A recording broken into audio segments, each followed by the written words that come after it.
This is Zeke Draker. He was about to take the entrance exam for Dragon Academy without training at all for it. The kids from the strongest families were clowning on him, saying he was gonna fail hard. The examiner announced that the test was about to start. The test was simple, you just had to crack the stone to pass. But there was a hidden catch. This was a regeneration stone, and it healed itself after every hit. For this exam, any weapon was allowed to break the stone. The first guy tried breaking it with a sword, and he failed without even managing a scratch on the stone. The students kept trying one by one, and every single one got eliminated on the spot. Everyone was nervous because it seemed impossible to pass. Then it was Zeke's turn. He walked down to the arena and the examiner asked where his weapon was. Zeke said he'd rather fight barehanded. Everyone started laughing. Sure, he was gonna bomb. Everybody had already failed using a weapon, so going barehanded was basically asking to fail. The kid stared down the stone, raised his fist with a terrifying aura and threw a punch so hard it made the stone explode. When the smoke cleared, half the stone was gone. The arena went dead silent. The examiner had no idea what just happened. Only a 4 or 5-star warrior could pull off something like that. Everyone was thinking the same thing. What the heck is this kid? A secret Zeke was keeping is that he's a martial arts monster disguised as a failure. This kid is so powerful that besides having a crazy strong body, he's also insanely tough. In the director's office, he took her aura head on without even flinching. The teacher was practically pissing herself in fear, while Zeke was just chilling. One thing they don't know is that Zeke was already the strongest man in the world, way before that academy even existed. In fact, he's the actual founder of the Dragon family. Years ago, his name was Gillface, and he was the #1 hunter in the world. He was the only one who ever reached rank 10 stars. Nobody else in history ever came close. But when his time was up, he died, and reincarnated years later in the body of a baby, all thanks to the fruit of immortality he had eaten. Looking around, he saw there were other babies too, and soon he recognized the place. Realizing he'd reincarnated into the Dragon family itself, he was feeling pretty lucky. The nurses walked in with bottles holding some strange red liquid. When she gave the bottle to the goblin, it exploded into pieces. That's when Zeke realized his luck wasn't so good after all. The maid started feeding the red liquid to each baby. When it got to his turn, he panicked thinking he was about to go Allahu Akbar. The moment he tasted the drink, he recognized it. This red liquid is ancient dragon blood. His first instinct was to spit it out just like the other babies did, but he saw this as an opportunity to absorb this power straight from the source and get even stronger than he already was. Zeke drank the whole thing without leaving a single drop. After 7 years drinking this liquid, he managed to get way stronger. His body combined the divine power he already had with the power of dragon blood. This fusion got him to a level he never even imagined. All thanks to this drink he took his whole life. By now, he must have reached at least 4 stars. A star is a compressed source of power. The more stars, the more strength. In his past life, he was the only one in the ranking who ever hit 10 stars. Ever since he was reborn, the only thing he knew was that his mom was dead, and his dad never showed up. He also knew the world was still merciless. The dragon's approval ritual, only the babies who survive it are allowed to train as Dragon warriors. Zeke tries to learn about the family's combat training, but the maids won't say a word, so he decides to train on his own. He heads into the forest and eats poisonous herbs. He senses something nearby, and spots a furious boar wrapped in a black mist, something that didn't exist 1,000 years ago. They clash, and he takes down the boar with a single heavy punch. What he didn't know is that a strange man was hiding nearby. After watching the fight, the man realized Zeke was no ordinary kid. Later, when Zeke gets home, he finds a group of warriors inviting him to an exam. His first reaction was to freak out, but he quickly agreed. He thought he was finally going to meet his main family, but instead they took him to the dragon's nest to be tested. Every kid born into the family has to enroll there at age 7, and today is the entrance exam. Even though he'd never trained a day in his life, a boy finds him crouched down and introduces himself as Rangus, from Old Scale Village. At first Zeke thinks Rangus is shy, but soon he notices the hidden courage behind the nervousness. Then Zeke introduces himself too. When he admits he has no idea what's going to be on the test, Rangus is surprised. Retin, also from Old Scale, shows up mocking the two of them. Like we already saw, the exam starts and everyone fails. Zeke walks up to the stone and cracks it with his bare hands. Everyone is shocked. Langus is stunned and thrilled at the same time. Nearby, the examiner narrows his eyes and wonders if the hero is an illegitimate child from some powerful house. After all, only 4 or 5-star warriors should be able to do something like that. As a reward, the hero receives a green potion, though he has no idea what it's worth. Later, Langus explains that it's a normal grade healing potion. Zeke wonders if it might be an elixir, a potion made from extremely rare ingredients. It uses special herbs, a pure elixir core, and parts from divine and phantom beasts that are almost impossible to find. The potion can heal old and new wounds, while greatly boosting your ether. Since the ingredients are so scarce, it's very hard to make and almost never sold. Langus adds that the potions made by House Dragon are far better than the ones in normal shops. The hero is amazed while his friend keeps praising him. After that, the bullies pass too, and it's Langus's turn. He tries to scratch the rock with a sword, but fails. Now he's down to his last try, and the bullies start tearing into him like they expected this from a half-dragon. Zeke tells him to use a spear instead of a sword, since that weapon clearly doesn't fit him if he can't even make a dent with it. Everyone laughs at him for being so weak, but the hero helps his friend by making him switch to a spear. Langus's father was never allowed into Dragon's Nest, and people even mock him by calling him a half-dragon. His father was never accepted, but he still raised Langus without giving up. Now Langus wants to prove them all wrong. Still, he has no idea how to use a spear the right way. Zeke tells him to stop overthinking, and just thrust straight ahead. For someone holding a spear for the first time, piercing the regeneration stone sounds impossible. Even so, MC says he shouldn't give up before trying. They only met today, but he trusts Langus completely, and that makes Langus want to trust him too. So he doesn't hesitate and drives the spear forward. The spear hits the stone, and somehow it feels natural, like it had always belonged in his hands. To everyone's shock, he does more than leave a scratch. He punches the spear right through the stone. Zeke is thrilled and cheers for him at the top of his lungs. That is how Langus passes the exam, even though he barely believed he could do it. Tears of joy run down his face. Meanwhile, the bullies go quiet and tense up. With the test finished, the entrance ceremony begins. Zeke wonders if that was the only test, but Langus says there may be another one after the ceremony. Then, the head of the Eldragon family steps forward to give the new students a few words. The protagonist points out how gloomy the family head looks, and Langus quickly tries to hush him. Zeke sizes up the Eldragon family's fighters, and notices several at the 6-star level, making them a pretty solid force. The family head, Balza Eldragon, seems to be around 8-star. A fighter at that level was incredibly rare even 1,000 years ago. MC also seems to carry some hatred toward his father. Then Balza begins to speak, telling them they should become true flesh and blood of Eldragon. His presence alone is overwhelming, and most of the students can barely breathe under the pressure. Even Zeke realizes he can't endure it for long. Right then, an elderly dragon cuts in and praises the Lord's kind words, saying it's really just a matter of phrasing. That eases the tension and lets everyone breathe again. Soon after, a warrior announces the dorm assignments and tells each named student to move right away. Zeke asks if they will all be separated, and Langus explains that Dragon's Nest has 4 dorms. Students who enter the building are placed in one of 4 dorms: east, west, north, or south. He gets assigned to the east dorm. Inside, he wanders around for a while, trying to find his room until he finally does. When he arrives, he greets his roommate, and to his surprise, it's Ling Shi. The two are both happy about it. Zeke has nothing planned for the day, and Ling Shi tells him training starts tomorrow. Since the protagonist missed that part and wasn't listening to the announcements, Ling Shi scolds him for it. MC had actually been thinking about leaving this boring place and going on a trip, but the regeneration stone, the healing potion, and the alert have made things interesting enough that staying with House Eldragon a bit longer doesn't sound so bad. A month passes. During training, the students are taught Dragon's Breath, a method created by the 15th head of House Eldragon. Some students already know it well, including Laika, who seems to be around 2-star. Then there's Zeke, showing amazing skill with no formal teaching, making the trainer wonder if he inherited the head's talent. He realizes Dragon's Breath was originally his Dragon King's breath, changed and passed down over time. The technique pulls aether from the air into the body and refines it,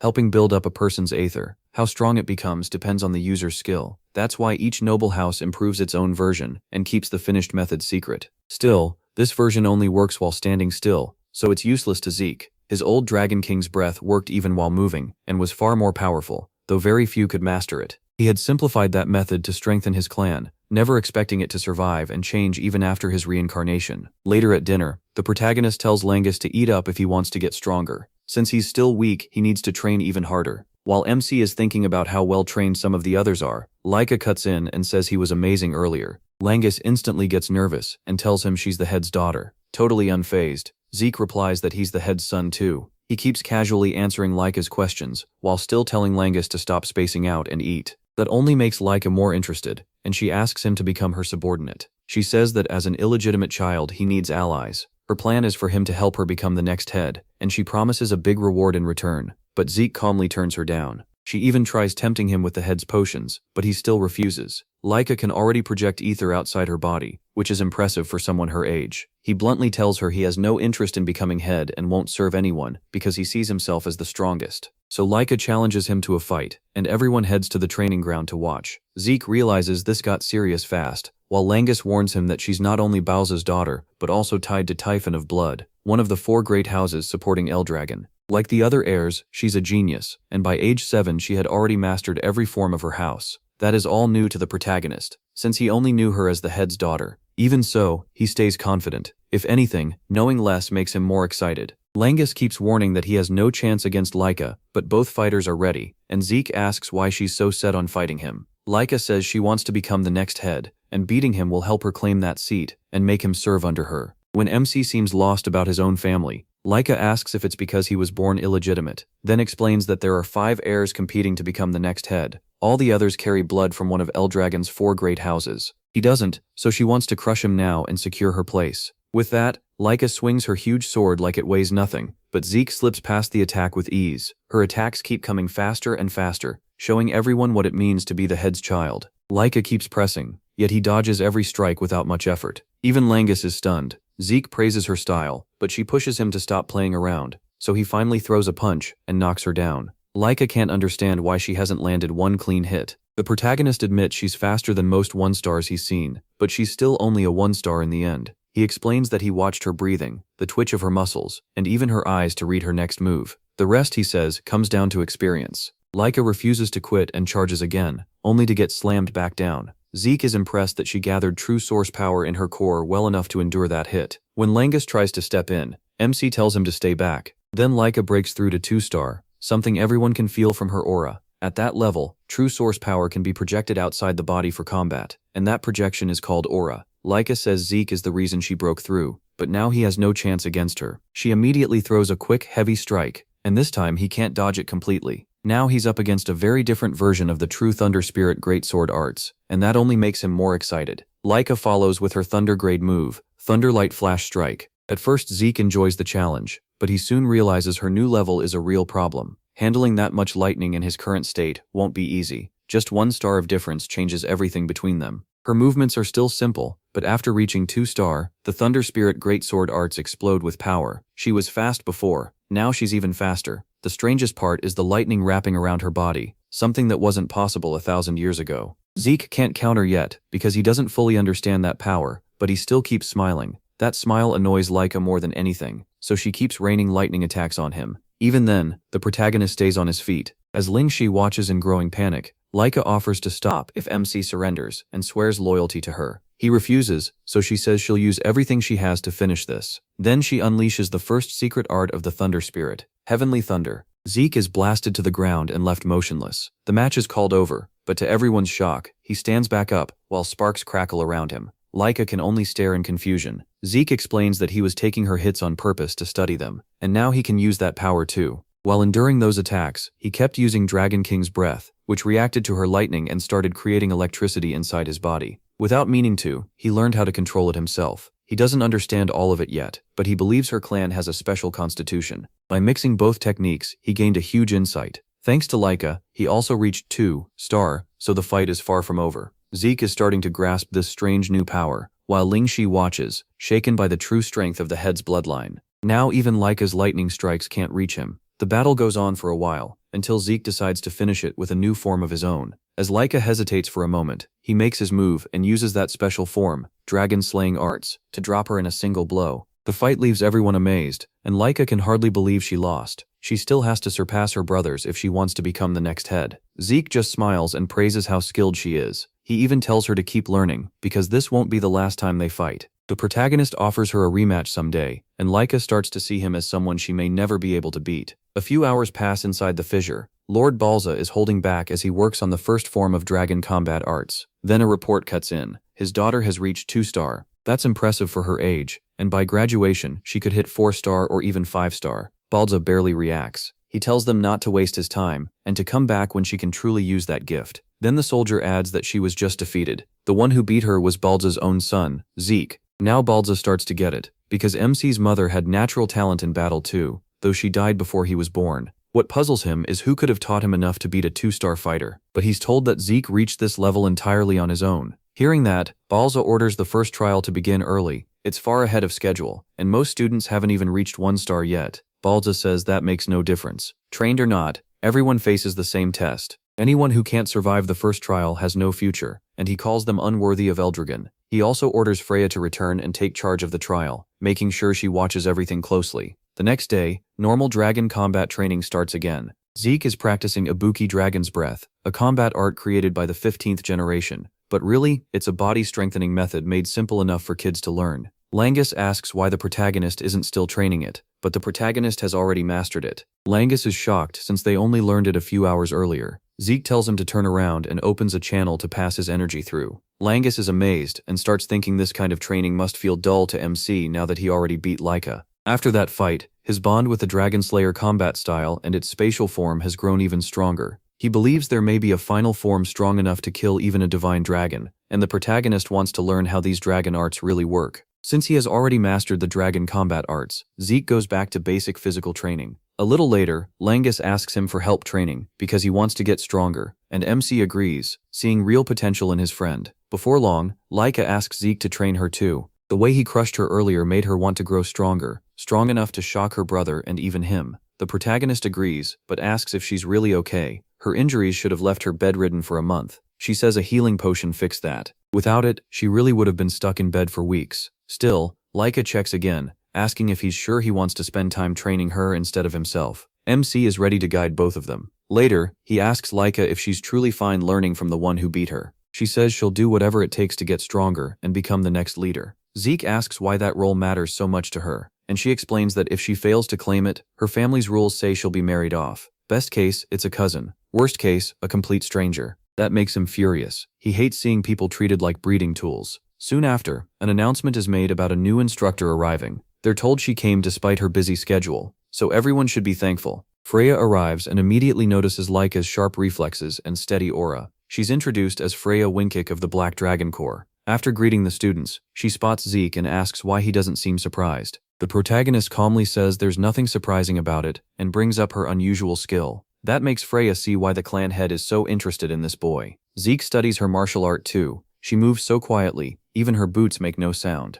Later, Freya tells everyone they need to pass her test. Each student must take a crystal orb and survive for 1 month on Poisonous Dragon Mountain. The place is full of venomous beasts, and even touching a poisonous weed can kill you right away. MC remembers training there in his past life. If a student's orb breaks or disappears, that student is disqualified and expelled from the academy on the spot. Freya tells them to use Dragon's Breath to control their breathing. As long as the orb stays safe, they have a chance. As for monsters, she says they'd better kill them, otherwise they won't have food for the month. The students still have 5 days left. During that time, each one can pick one basic Eldragon martial art to learn, and having a fighting style will make survival much easier. But if someone fails to improve in those 5 days, Freya says that's not her problem. Some of the kids innocently ask if she'll help them when they're in danger, but this is the Eldragon way. Only the strong live. If someone can't win, they die. The students panic, while Zeke wonders if this family has really changed that much. Then Freya hands out a manual for each weapon. Langus can't decide what to choose, so he tells him to pick a spear, the same weapon he used in the earlier test. He also recommends an axe for Laika, since it would cover her weak points.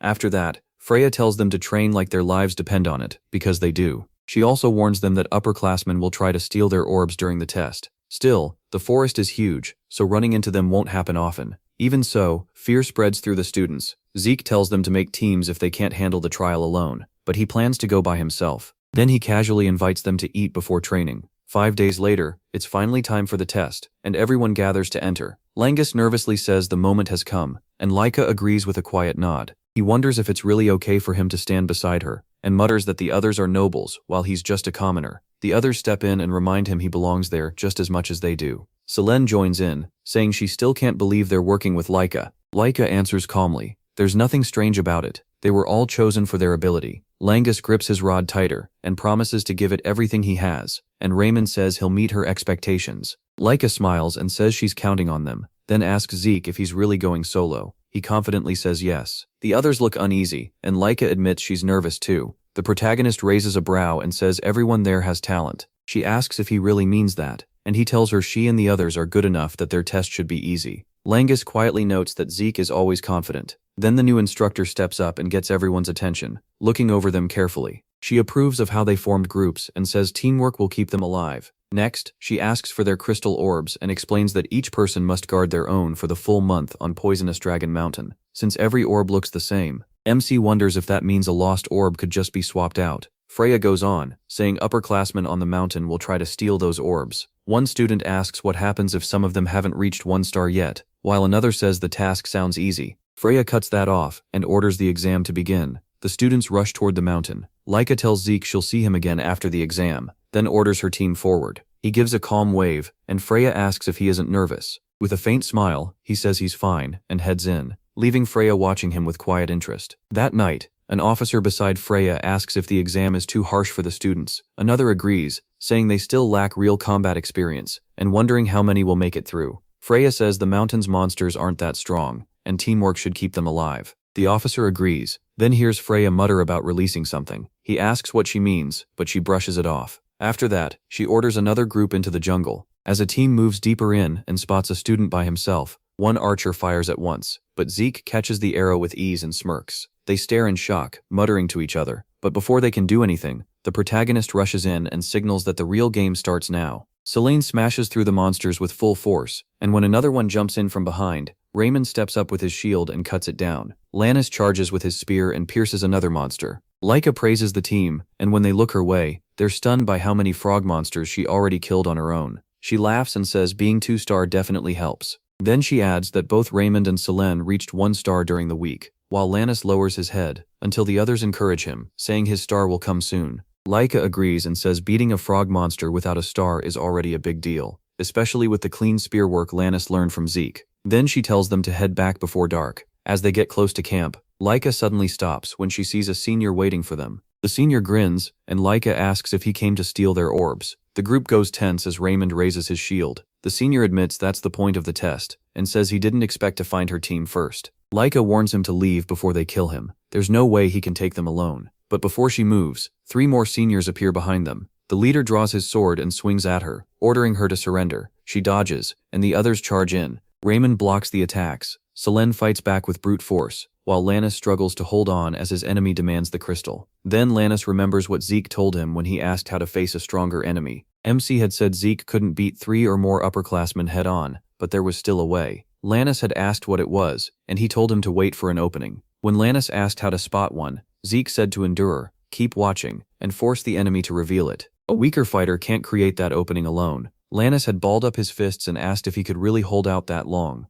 The protagonist told him that lasting longer is how you win, that beating someone stronger with patience matters more than raw power. The only one who might break that rule was Laika. Zeke told him to trust himself, stop overthinking, and wait for the right moment to strike. Now Lannis grits his teeth and stays in the fight. Then his enemy drops his guard for just a second. Lannis rushes in. His spear drives straight through the senior. At the same time, Laika keeps fighting her own opponent, and he soon realizes she's stronger than him even though they're both 2-star. She knows that edge came from Zeke's advice. With one clean blow, she ends it. Laika hurries back to her team and checks if everyone is okay. They cheer, and Selene praises Lannis. He's just reached 1 star, and he can barely believe it. Laika smiles and says that now everyone has a star, they can make it through the exam. Then she wonders what Zeke is doing right now. Far away, a girl from the last group runs in terror. Shaking, she asks what kind of monster he is. Her teammates are down around him, and MC stands in the middle of them. The upperclassmen scatter, screaming as they run for their lives. They think they've met a real monster.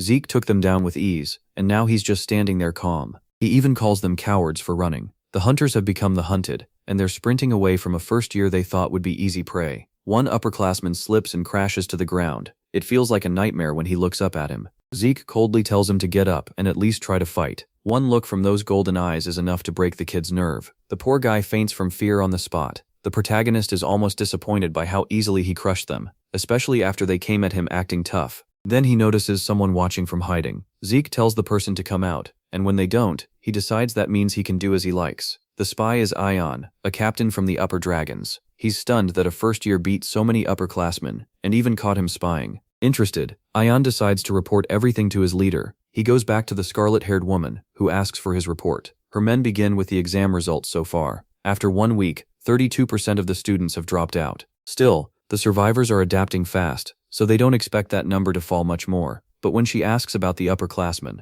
everything changes. Her men pause, unsure how to answer. Then the observer explains that the upperclassmen are the ones running for their lives. The instructor is stunned by that answer. It makes no sense. Nothing on the mountain should threaten upperclassmen like that. Then he gives the reason in one name, Zeke. He's become a disaster for them, hunting them down one by one. No one wants to go near him now. He keeps cutting them down, and this whole situation is unlike anything they've seen before. As they talk about MC, even being the patriarch's son doesn't cover it. The kid is far beyond a normal prodigy. The instructor remembers her strange first meeting with him. Now she realizes his plan from the start was to move alone because he intended to be the one hunting. He was never worried about being chased. He wanted to do the chasing, and that blunt praise for Zeke catches everyone's attention. Then something they were waiting for finally arrives, and Freya orders the workers to unload it there. The others question her again as she raises the exam's danger even more by planning to release a 3-star monster, something even upperclassmen shouldn't handle easily. Freya calmly says she already made adjustments. The creature will only target students at 2-star level or higher, so anyone with 1 star or none should be safe. When asked why she's doing this, Freya reveals it's a direct order from Lord Eldragon,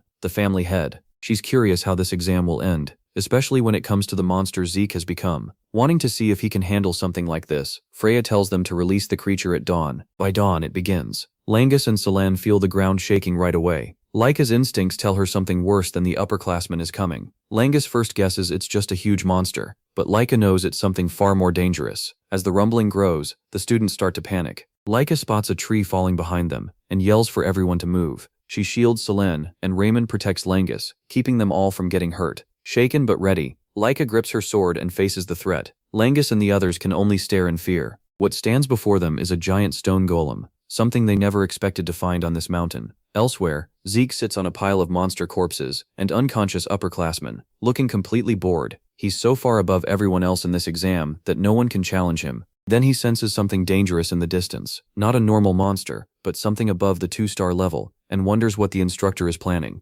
Using a creature like that against students who are only around 2-star is strange. Freya should have warned them about it from the start. Then Zeke figures out she released it on purpose and starts wondering why. Still, to him, this is the perfect cure for boredom. So he jumps down from his pile of victims and heads for the 3-star monster, even though it's far from where he is. Back at the golem fight, Selene swings her sword at it. The blade does nothing against its stone body. Then Raymond steps in. He slams it with his shield, but that also leaves no mark. Finally, Laika makes her move. She unleashes her lightning technique, Thunder Flash. Even that powerful strike only chips the golem a little. That tells her only aura-filled attacks can break its outer shell, which means the others can't really hurt it. Langus asks for a plan, and Laika quickly gives one. She'll act as bait and hold the monster off so the others can escape, but no one wants to leave her behind. Laika snaps that they'd only get in her way. If her strongest aura attack barely worked, then the rest of them won't do much at all. She isn't wrong, but Raymond still steps forward and says he'll back her up so she can keep attacking. Laika thinks he's being reckless. Even so, Langus and Selene also choose to support her however they can.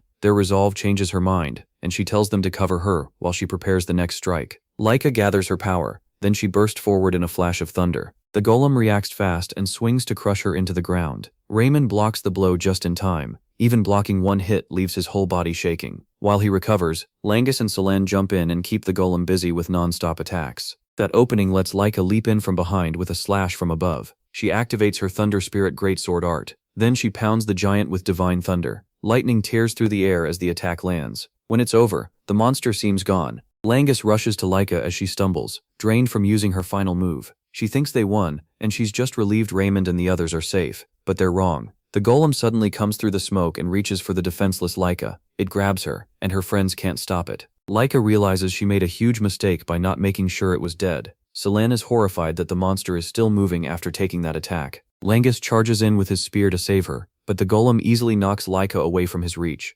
Langus cries out in panic. Then a massive tree suddenly comes flying down from above, toward the golem. The impact smashes into the monster and frees Laika from its grip. Langus and the others pull her out of danger, still not knowing what just happened. Then Zeke arrives. He barely even looks at his friends. His attention is already on his next target. Earlier he had seen Laika's huge finishing attack from far away. He knew her group was trying to bring the monster down, but he was too far away to reach them in time. Laika's team is strong, but a 3-star monster is too much for them. At this point, they're just trying to stay alive before they get wiped out. Realizing he couldn't make it in time on foot, Zeke decided to try something new. He dug his fingers into a tree's core, then ripped the whole thing out of the ground with crazy strength for a kid. After that, the protagonist hurled the tree as far as he could. He hoped it would fly like a missile and hit the monster. Zeke was pretty pleased, since this wasn't just random tree throwing. It came from something bigger. He starts talking about dragon nurturing arts. Before the exam, students get the Eldragon Combat Manual. It's not a full fighting style, just a guide that helps them draw out their power better. It worked well for MC because, in his past life, he was used to fighting with long-range attacks as the first head of Aeon. Once he threw the tree, he started running again. Back in the present, he meets up with his friends, and they're stunned to see him there. Langus warns him the golem is coming to kill them all. Zeke doesn't run. He looks excited to fight it instead. What catches his attention is that the monster has a presence, but no life force at all. As he's talking, the 3-star giant throws a heavy punch straight at him. It lands on the protagonist head-on. But then comes the shock. MC stops it with one hand. From that single clash, he figures out normal attacks won't do much. He could destroy it with aura, but he doesn't want the fight to end that fast. Laika can only watch as he plays around with the same monster her group struggled against. Ion tries to crush him with both hands, and Zeke notes how fast it is for something that huge. He blocks the slam anyway, though it does sting a little. He tells the others to stay back before they get hurt, so they retreat from the area. Now free to cut loose, Zeke shifts his stance and throws a monster 10 times his size. Even so, its shell is still a problem, and he starts wondering if it's just as tough on the inside. To find out, he charges up a punch and slams it into the golem at blazing speed. It's the first form of the Dragon Destroyer combat arts, mixed with a second-style burst that wrecks the golem from within.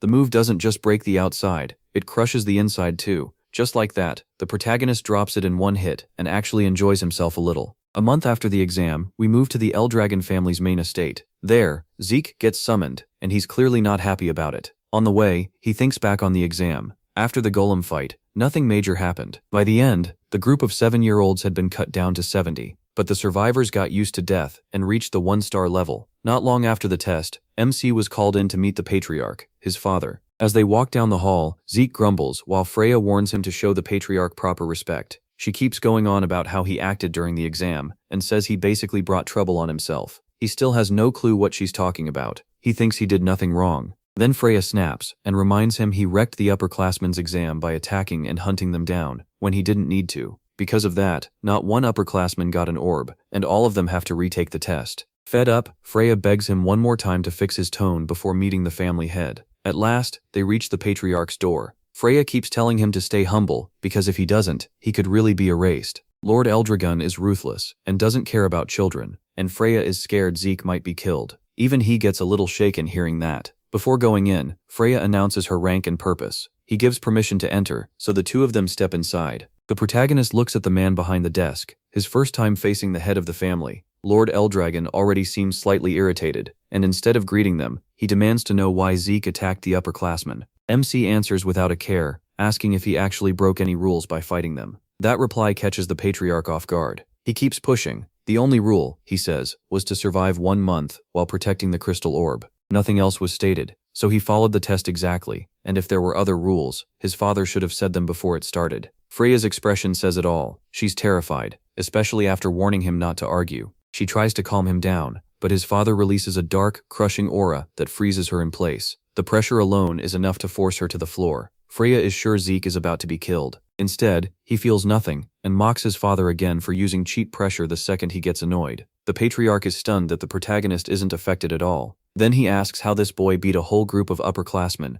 and even a 3-star golem. As if that weren't enough, this 7-year-old also pushed through his overwhelming aura. To him, it makes no sense that a child could have this kind of power. Zeke realizes the real question is where his strength comes from, and instead of giving a real answer, he just calls it his own genius. Pride meets pride as father and son stare each other down. Lord Eldragon admits the reports were right about MC's reckless attitude, but that part doesn't matter now. He still beat a golem, so he offers a reward, 1 item from the Dragon Treasury, or access to the 2nd floor of the Dragon Hall. What shocks Freya most is how he went from nearly killing his son to rewarding him instead. Both choices are huge. The Dragon Hall and Dragon Treasury have 1,000 years of things gathered since Gilfus's time, including books, even ones banned today. They also hold top-class weapons, artifacts, and just about anything a person could need. These places are the family's greatest vaults, guarded so tightly that only a few students ever get in. The Dragon Hall's 2nd floor is even harder to reach, and only opens for major achievements. Freya can't believe it.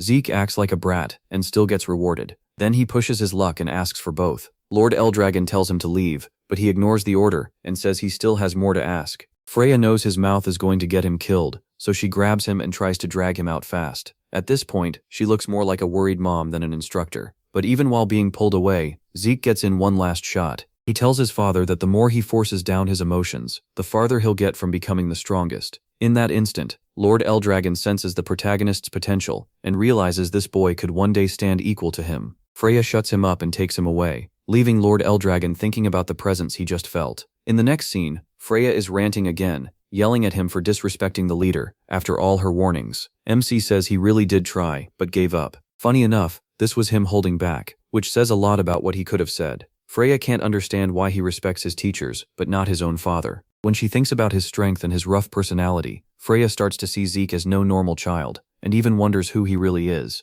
Just to mess with her, he says he's simply himself. Freya thinks about how everyone in their family drinks ancient dragon blood at birth. The family head carries the power of a superior dragon too, so by nature alone, no one should be able to stand against his wrath. And yet Zeke not only challenged his father, he stood his ground. Freya can't make sense of him, so she decides to check his birth records. For now though, she changes the subject and asks which reward he'll take. The protagonist puts on a cute face and says he wants both, annoying Freya all over again. In the end, MC makes his choice. He's after knowledge. Since he reincarnated 1,000 years into the future, he knows he's behind on this era. He wants to learn how medicine and technology have changed. Meanwhile, Langus is thrilled that he gets to enter the Dragon Hall. Both of them are excited. The thing is, Langus already learned dragon slaying and nurturing spear arts, but this gives him a chance to study another martial art too. Laika joins them and says they need to hurry, because they also have a time limit. The first floor is only for basic level books, and they can borrow just one at a time, so they have to choose carefully. At the same time, Laika hears that Zeke was allowed to choose between the treasury and the hall. She's surprised he picked the Dragon Hall instead of a weapon or something like that.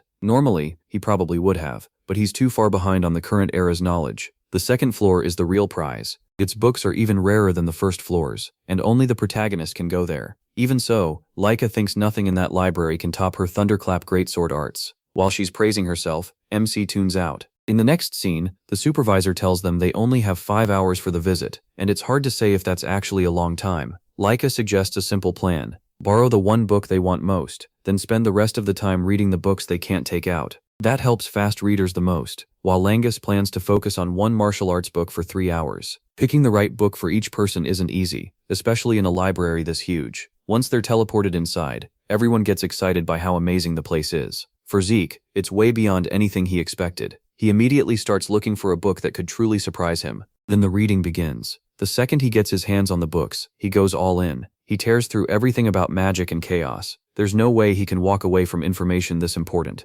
1,000 years changed the world in a huge way. During that time, his world became connected to another one. About 900 years ago, a massive crack tore through reality and formed a dimensional wall called a rift. From it came a chaotic other world, known as Kansai. That realm was filled with monsters born from chaos. To fight back, people in Zeke's world developed primal energy in their bodies, and the Eldragon family helped humanity hold the line. Fighting together also brought families closer. 4 great warriors married into the Eldragon house, creating the Tefana, Fafwild, Levius, and Bahamut lines. Now they're known as the 4 great Eldragon families, and that finally makes sense to the protagonist. That explains why the Angerbore MC fought was wrapped in dark energy, and why Laika's Thunder Aura gives off something similar. It all came from another dimension. But what grabs Zeke most is how magic changed. Once that dark world connected to theirs, a whole new kind of technique appeared. The problem is, he can't find a book that explains that technique, even though something this important should be recorded in history. He gets so excited that the supervisor notices and tells him to stay quiet while reading. The weirdest part is that he hears a voice even though no one is near him. That makes him wonder if this is the same new technique. Maybe it can be used through sound or speech. But beyond normal primal energy, he still can't tell what makes it different. Then, all his books suddenly rise into the air, glowing yellow as they float away on their own, and the protagonist can't hide his shock. He's fascinated by the technique, but the supervisor tells him again to be quiet. Zeke is too thrilled by this new path to calm down, and before he knows it, the library reacts to him. Threads of ether wrap around him and throw him right out the door. Zeke barely lands on his feet and wonders what just happened. Instead of backing off, he demands the supervisor use that ether technique again. Even Langus has no idea what's wrong with him. Laika is just as confused, since he's the only one who got tossed out. At least Langus finds a martial arts manual worth borrowing, the Cloud Water Spear technique. Selene picks up a movement skill along with the Wind Blossom Sword technique. Raymond also makes good use of the time, practicing the Eldragon Guardian Sword technique and grabbing a book for shield skills too. In the end, they're all learning martial arts Zeke created in his past life. After that, he turns to Laika to hear what she got. She says she found a book on the Heavy Wave Greatsword technique, improved by the 15th Lord. This is the second time MC has heard about that 15th generation, so now he really wants to know what made him so special. Ion, the 15th Lord, also created the Dragon Slayer combat arts. Even though Zeke made many of the techniques that became famous in the hall, A lot of what survived were improved versions, which means the 15th Lord pushed them further. That's enough to impress even him. At first he thought school life would be boring. Now he's actually looking forward to what comes next. Then, the story jumps ahead 5 years. Now 12. Laika looks for the protagonist and the others, and Langus tells her he's at the training grounds. Over there Zeke is sparring against 3 of his friends. By age 12, he's grown much stronger. Balza is in his office when Black Dragon Corps Commander Ion arrives with urgent news. A rift has appeared. Their investigation says there's about an 80% chance it contains magic water, and Balza quickly realizes the location makes that likely. Anyone who drinks that water can become a mage, because the water itself turns into magic water. People who drink magic water gain a special body that can turn true source power into magic power. That discovery changed the world. At the same time, brutal land wars broke out over the source of that water, the magic springs. It became an age of magic, where the number of mages strongly affects a house's military power. The problem is, Eldragon territory doesn't have a single magic spring, so if a house doesn't own a magic spring, there's only one way to get magic water: conquer a special rift. Right now, Eldragon has very few mages, and Balza is one of them. Most got their power by conquering special rifts, but houses with magic springs still crush them with numbers. That's why taking rifts is Eldragon's top priority. Aeon tells Balza the rift appeared where he expected, but the dragon forest makes things messy. Not long ago, there was already a small border clash nearby. The abundant dragon forest mostly lies in Eldragon land, but part of it reaches into another house's territory. That rival is House Kerberos, which claims more of the forest and calls it the Abundant Hound Forest. Anne explains that most of the rift is inside Eldragon territory, but because of its size and position, the special zone around it might stretch into Kerberos land too. Knowing how Kerberos behaves, Anne is sure they'll rush in. Balza agrees, they'll definitely notice the rift. Balza tells Anne they need to prepare for a territorial fight, if it comes to that. Still, he wants Eldragon to act before Kerberos fully catches on. So Balza orders Ion to notify every dragon's nest that a selection trial will be held. Meanwhile, Zeke is on as the others charge at him all at once, and after reading their attacks, MC points out exactly what each of them is doing wrong. He tells Langus he's too stiff, and that tension is weakening his spear technique. To Selene, he says she cares too much about speed and number of strikes, but her power isn't following through. She needs balance. Raman gets some praise, but Zeke says he's still too defensive and needs to get used to attacking more. After breaking down their flaws, he tells them to come at him again. It turns out he does this all the time, and Laika is already used to how crazy it is. When he asks what's so crazy, Laika says his idea of taking attacks head-on without true source power is completely insane. Zeke fires back that this training has already made the group stronger without relying on true source power. Laika then asks if he can at least make them stop attacking while they're trying to talk. But Langus and the others are actually enjoying the protagonist's training. Laika tells the trio to stop calling MC a human, because even the seniors call him the monster prodigy of the East Wing. He ignores her and asks if she wants to join in. Laika says she'd like to, but first she has something important to tell him. She warns him that they'll soon be meeting kids from the other dragon's nests. Langus is shocked, but Raymond stays calm since he figured this would happen eventually. Selene asks if it's for the next exam, and Laika says she doesn't know the details. Zeke asks how she even knows that, and Laika says you can tell just by watching the instructors. That makes the protagonist realize he never notices things like that, and Laika scolds him for acting badly for a future head candidate. Then Laika warns him to be careful, because in the West Wing there's another boy being raised as a candidate for head of the house.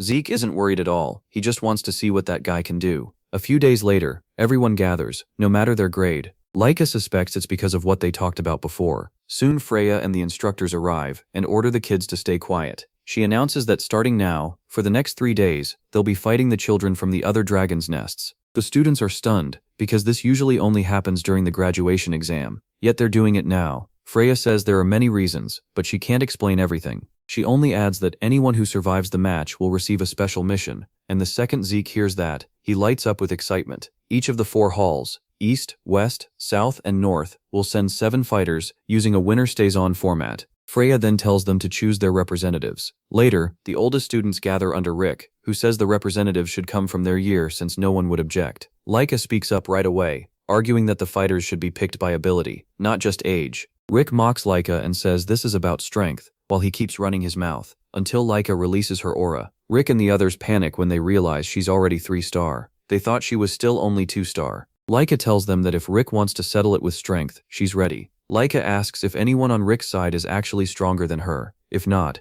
she says they should open the picks to lower year students too. Rick snaps back that Laika is the only one worth anything, and everyone else is trash. Zeke cuts him off and says Rick is way too loud. Rick whirls around and shouts, asking what he just said. Without backing down, MC repeats himself and asks if the upper years really think they can crush the lower years. Then he suggests a simple answer: fight it out until only 7 people are left. Laika says that would be too brutal, and proposes preliminaries instead, only for people who want to join. She calls for volunteers to step up. Rick accepts the idea, though he still calls it a waste of time. Laika asks Zeke if he's entering, and he says yes right away. He also wants Langus, Raymond, and Celan to join him. That shocks the 3 of them. They'd be going against top-year seniors. The protagonist tells them not to be scared. They've trained with him this whole time, so now it's time to prove it. From his tone alone, the trio can tell this isn't really a choice. They're joining the preliminaries. With Zeke and the trio in, Laika asks if anyone else wants to step forward. Most of the younger students hesitate because they don't think they can beat the top years. MC tells them that's exactly why they should fight. It's a chance to gain real experience. Even so, nobody seems moved. He then tells Laika that this is their chance to see how strong those so-called top-year students really are. The seniors, meanwhile, think only Laika has a real shot, because everyone else is still just 2-star.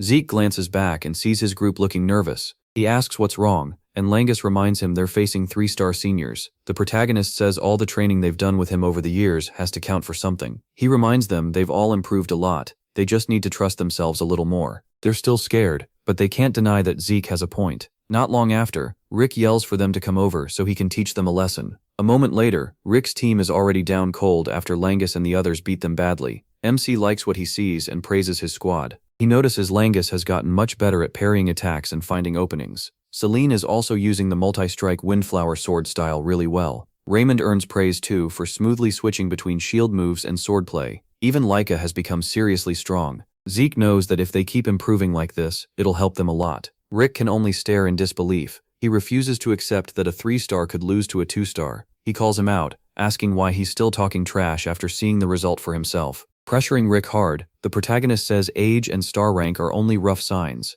In a real fight, the winner is the stronger one. If you're weak, you lose. Rick still won't accept it, and insists that star ranks are what matter. Zeke answers that stars don't matter once someone's heart is crushed. They die all the same. Even with proof right in front of him, Rick refuses to admit MC is right. He shouts that he's a top student, and no brat's clever talk will work on him. Rick says he was going to take it easy on him, but not anymore. The protagonist says he's tired of hearing him talk, and tells him to stop yapping and move. Since they're the only ones left, Zeke says he wants to see what martial arts Rick has learned. That sets Rick off. Furious, he charges at MC and activates Great Strength Fist. He casually answers with one punch and sends him flying. Even after dropping him to the ground, the protagonist mocks him by saying he must have trained very hard. Meanwhile, at the West Training Grounds, Vanille Fafnilde Eldragon, another candidate for the next head, is crushing everyone in sight. No one there can match his strength. After he finishes beating the other students, his aide Alan walks up and reports that the selection is done. One of the chosen fighters is a junior named Retin, and he's already 3-star. Vanille praises him and says he likes capable people, so he's taking Retin in as a subordinate. Retin is thrilled to be recognized by Vanille. To him, as long as Vanille is there, the West Wing can't lose. Retin already sees Vanille as the next family head, certain they'll get great results on the mission. He's excited to serve the future head of the family. Then, Alan says Vanille needs to hear something, and Vanille asks what it is. Alan leans in and tells him that Laika is on the East Wing team. Hearing that, Vanille grabs his head in frustration. Laika always seems to get in his way. Still, Vanille is sure his side will win no matter how gifted Laika is. He plans to win, clear the mission, and prove that the next head seat belongs to him. Soon, the students gather at the arena. Langus comments on how huge the crowd is. Laika explains that students from all 4 halls are here. She adds that a lot were cut during the exam already, so the total is much lower now. The ones who failed aren't here because they were labeled pseudo-dragons, just like Langus's father. Still, Laika tries to cheer him up. She tells him they were picked to represent the East Hall, and that's something to be proud of. Then they notice Zeke acting strangely, and ask what's wrong. MC says he's just measuring the fighting strength of everyone in the arena. Langus is amazed, though he also knows that's normal for him. Right then, 2 upperclassmen chosen for the East Wing run over, Rick and another girl. After the preliminaries, they ended up seeing things differently. Rick tells Zeke that he may be a lesser dragon, but he truly respects the strong. The protagonist casually accepts them. Looking around again, MC realizes every hall except the East is made up of 3-star students, and there aren't any 4-stars at all. Still, he can tell a lot of them have grown stronger. That only makes him more excited to see what kind of skills they'll show. Then a blonde girl named Sandy rushes over, hugs Laika, and calls her sister. Zeke is completely confused. Sandy clings to Laika and asks if anyone's been bothering her. Laika tells her she's fine. That forces Laika's group to ask who this girl is. Laika explains that she's her cousin, Sandy Taporna, daughter of the Taporna family head. When Langus and the others hear that, they're nearly stunned speechless. Taporna is one of the 4 great houses. Sandy rudely asks who Langus and the others are, and Laika says they're her teammates. Sandy says everyone needs friends, but then mocks Laika for hanging around a bunch of untalented trash. Zeke cuts in and says they'll find out soon enough whether they're talentless, since they're all about to fight. Surprised, Sandy asks who he is, and Laika says he's a head candidate just like her. The moment she hears that, Sandy realizes the protagonist is the illegitimate child everyone's been talking about. She's shocked that an illegitimate child like him is still around, and Laika scolds her for being rude. Sandy can't believe it and reminds Laika that Zeke is her rival. Sandy keeps running her mouth, saying Langus and the others aren't even 3-star, so the East Hall must be weak. MC warns that one day she'll fall if she keeps looking down on people. That makes Sandy furious. She fires back that he is just an illegitimate child with nothing behind him except the head's bloodline. She can't believe the protagonist has the nerve to answer her back, and MC says it's only advice. Sandy is about to lose it when the North Hall representative Agus Van Blade steps in. He tells Sandy not to start trouble with the other teams. Sandy gets annoyed that Agus interrupted just when she was about to go off. Agus says he had to step in because the selection match is about to start. A moment later, a crushing presence enters the arena. It's the Gold Dragon Order captain, Teach Mentric, the Dread Educator. Mentric explains that the tournament will be a joint knockout between the 4 halls. First, the halls will be paired off, and the winners will meet in the finals. He says every battle will be a one-on-one duel, with fighters sent out one by one in an order each hall decides beforehand. Each hall has 7 fighters, and the first side to beat 4 opponents wins. Once the match starts, that order can't be changed, so he tells them to treat fighter order as part of their strategy. Then he adds that the students chosen here will also receive a special mission. Zeke hears that, and breaks into a big smile. Mentric says the mission is very important to the Eldragon family, and anyone who takes it on will make a major contribution. Vanille and Laika both realize at once that this is a huge step toward becoming the next family head. After explaining the rules, Mentric says it's time to decide the matchups. He calls the representatives of each hall forward to draw 1 stone from the box. West Hall is called up first, with Vanille as its representative. He draws a stone from the box, then he heads back. Laika's face shifts the second she spots Vanille. Zeke notices and asks if she knows him. She explains that Vanille is the West Hall candidate for the next family head, the one she mentioned before. That makes him even more curious.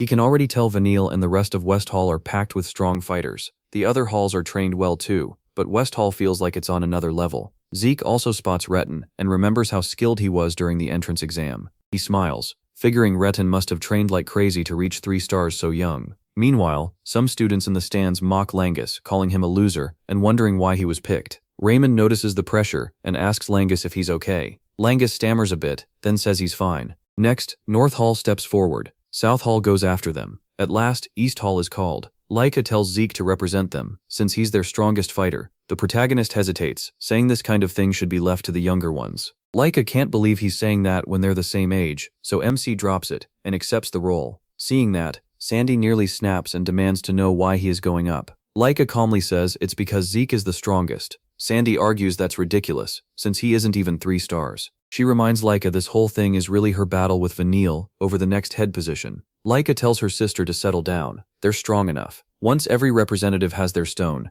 Mentric tells them to pour ether into it. South Hall and West Hall get red stones, while East Hall and North Hall match together. So the first round is East Hall versus North Hall, and West Hall versus South Hall. When Langus and the others hear they're facing North Hall, they panic because one of North Hall's fighters looks built like a tank, nothing like a student. Even Laika starts to worry. She's also uneasy because her first fight will be against Sandy. Meanwhile, Sandy is set on crushing Laika and reminding her where she belongs. Laika fires back that she won't back down, and the clash between the sisters keeps building. Agus then tells Zeke he's looking forward to fighting him. The protagonist says he feels the same. As East Hall and North Hall get ready for their match, the other 2 halls stay seated and watch how it plays out. Rick is still pumped from training and promises Zeke they'll win this. Laika can tell Rick is nervous and quietly hopes he'll hold up. The opening match is Rick against a North Hall student. The duel starts. Rick attacks first, while MC watches to see how it goes. Laika says this is looking rough, and Zeke agrees. There are no sure things in competition. Then he says he's the exception because his win is certain. Laika stares at him, shocked, and reminds him nobody even asked. Dropping the bragging, the protagonist says North Hall's fighters don't outmatch Rick in raw power. He thinks Rick should win if he fights like usual, and Laika agrees. Laika points out it's their first time fighting before a huge crowd, so the pressure is worse. Zeke agrees, but says Agus and Sandy are different. He tells the team those two are already close to 4 stars, so stage pressure won't shake them. MC also figures Sandy fights a lot like Laika, since they're cousins. A little later, the first match ends with North Hall taking the win. Seeing that, Marin panics because she has to win next, but Laika tells her not to worry, and it doesn't help, because she loses too. Rick and Marin stand there ashamed, apologizing to Zeke, but he tells them not to stress, they just got swallowed by the arena's pressure. He says it would have been different on a real battlefield, where lives were on the line. This arena, though, is for learning by testing your strength against others, not fighting to the death. He tells them this loss will become fuel for future battles if they keep pushing forward, and both of them shout their agreement. With 2 losses already, Zeke turns to Langus and reminds him the next match has to be a win. Langus nearly folds on the spot. He was already terrified, and that didn't help. To make it worse, his opponent is the giant he feared from the start. Langus jumps into the protagonist's arms crying, but the protagonist reminds him he fought upperclassmen during team selection too. Langus argues that none of them looked this scary. He can't believe he's supposed to beat someone like that in front of a huge crowd. MC realizes he has to steady him, so he pats Langus on the head and tells him to look at his opponent. Then he asks what kind of weapon the guy is using. Langus answers, a sword. Zeke tells him that's all he needs to think about. He's just facing someone with a sword. If the man thrusts, Langus has to knock it away. If the blade swings up, pull back. If it comes down, step in and thrust. In short, he tells him to answer the sword the same way he always has. That word, always, echoes in Langus's head, and he finally locks in. The protagonist is relieved. Langus has incredible focus. He just needed help finding it. Once he can do that on his own, he'll reach even greater heights. Zeke wonders how much this fight will help Langus grow. A moment later, Langus steps into the ring, tiny beside his giant opponent. The usual crowd starts laughing at Langus, saying he doesn't stand a chance, but Langus is fully focused now, and dangerous. The instant the match starts, his opponent rushes in first with a piercing thrust. Langus reads it at once and slips past the attack, moving left without losing his cool. His opponent roars that he won't let Langus escape. He keeps throwing heavy swings to cut Langus down, but Langus dodges every one. Selene grows worried, realizing the giant is closing the distance Langus likes. Raymond anxiously asks MC if Langus will be okay, but MC tells them to stop worrying and look into Langus's eyes. Langus is completely focused. Then the giant leaps at him, but that's when Langus finally uses Cloudwater Spear. His spear spins fast enough to shut down the attack and open the way for a counter. Langus's strike lands cleanly, slamming into the giant's chest and blasting him away. The hit knocks him out cold. The instructor calls the match. Langus and East Hall take the win. Langus lets out a deep breath and silently thanks his luck. Zeke, though, is grinning because he knows it's time to swing things around. Langus's win gives East Hall the push they need, and they take the next 3 matches. By the 6th match, Sandy versus Laika, the whole arena gets even tenser. They use the same Thunder Spirit, and they're sisters too. Before it starts, Sandy says she's shocked someone below 2 stars beat North Hall's 3-star fighters. Laika reminds her she already said East Hall was strong. Sandy admits she underestimated them. Still, she says that's not what matters to her. What really catches Sandy's attention is that Laika isn't leading East Hall. She says Laika put herself in a bad spot by standing behind Zeke. Laika says she knows that. Even so, she hasn't given up on becoming family head. Pointing her sword at Sandy, Laika says she's sure she can win. Sandy decides to show her who's in charge. In a flash, Sandy disappears and reappears behind Laika. She nearly lands the blow, but Laika blocks it just in time. The two trade sword strikes, but Sandy has the upper hand and drives Laika back. Aegis isn't surprised at all. He just wants to see how long Sandy can keep this up. Laika keeps getting overwhelmed, and even takes a cut on the arm. She has to jump back just to catch her breath under Sandy's non-stop pressure. Laika's teammates are worried by how strong Sandy is, and Raymond points out that Sandy trained Laika when they were younger. Sandy keeps circling her, scolding Laika for still swinging wildly whenever she's cornered. Laika rushes in with lightning flash slash, but Sandy crushes it with scattered thunder. Laika cries out and drops to her knees. Sandy tells her to give up. At this level, Laika can't beat her.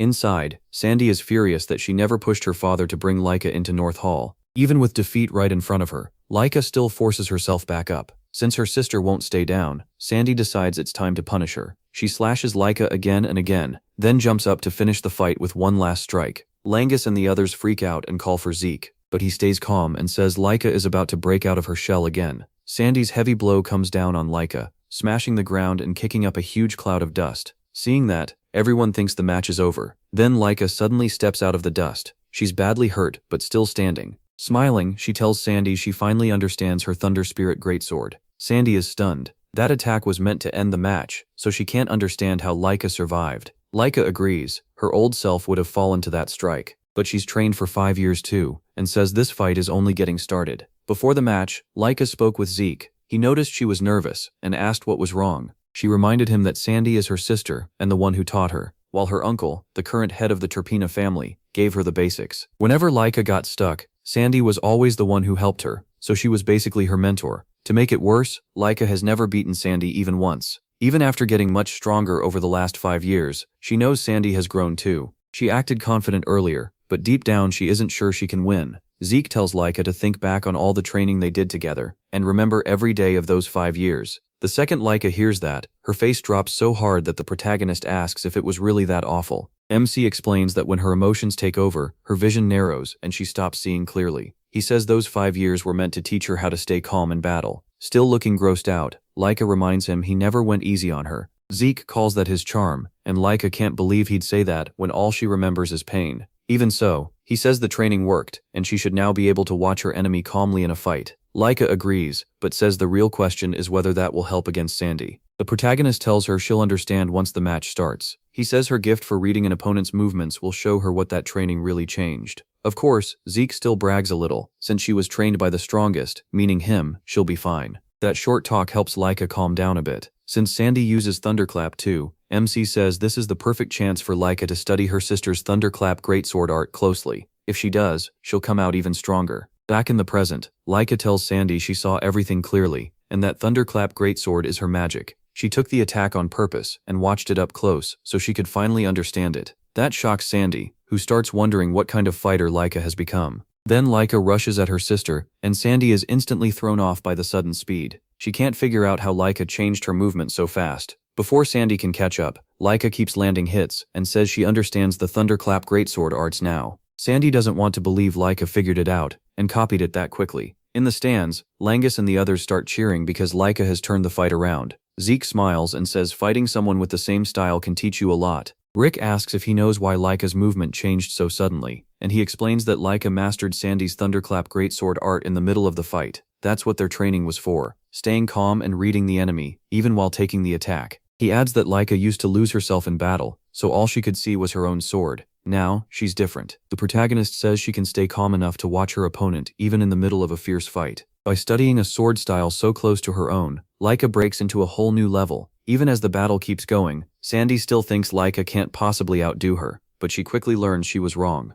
Sandy fires off her thunderbolt, but Laika pushes through it and comes out of the chaos, telling Sandy that Zeke's brutal training nearly killed her more than once. Leaping in, she says it's time to use her own Thunderclap arts. Laika reveals a new move, Heavenly Thunder, and with it she completely overwhelms Sandy. Sandy cries out in pain, and before she blacks out, she admits that Laika really has become stronger. With that, East Hall is declared the winner. Even Vanille is shocked by what just happened. Laika heads back to her friends, and Zeke praises her for the win. Still, he's annoyed that he didn't get his turn. Laika is just happy the match was decided in her fight. Even so, if she had lost, MC would have gone up against Aegis. He asks if Laika knows him. She says not personally, but Aegis is famous. From what she's heard, Aegis is the biggest genius the Vanblade family has ever produced. Zeke can tell that's true. Just by watching, he knows Aegis is above the other fighters. Laika wonders what would have happened if the protagonist had faced him. Right then, the instructor announces that East Hall has already won, but in a surprise move, he says the matches will keep going to the end.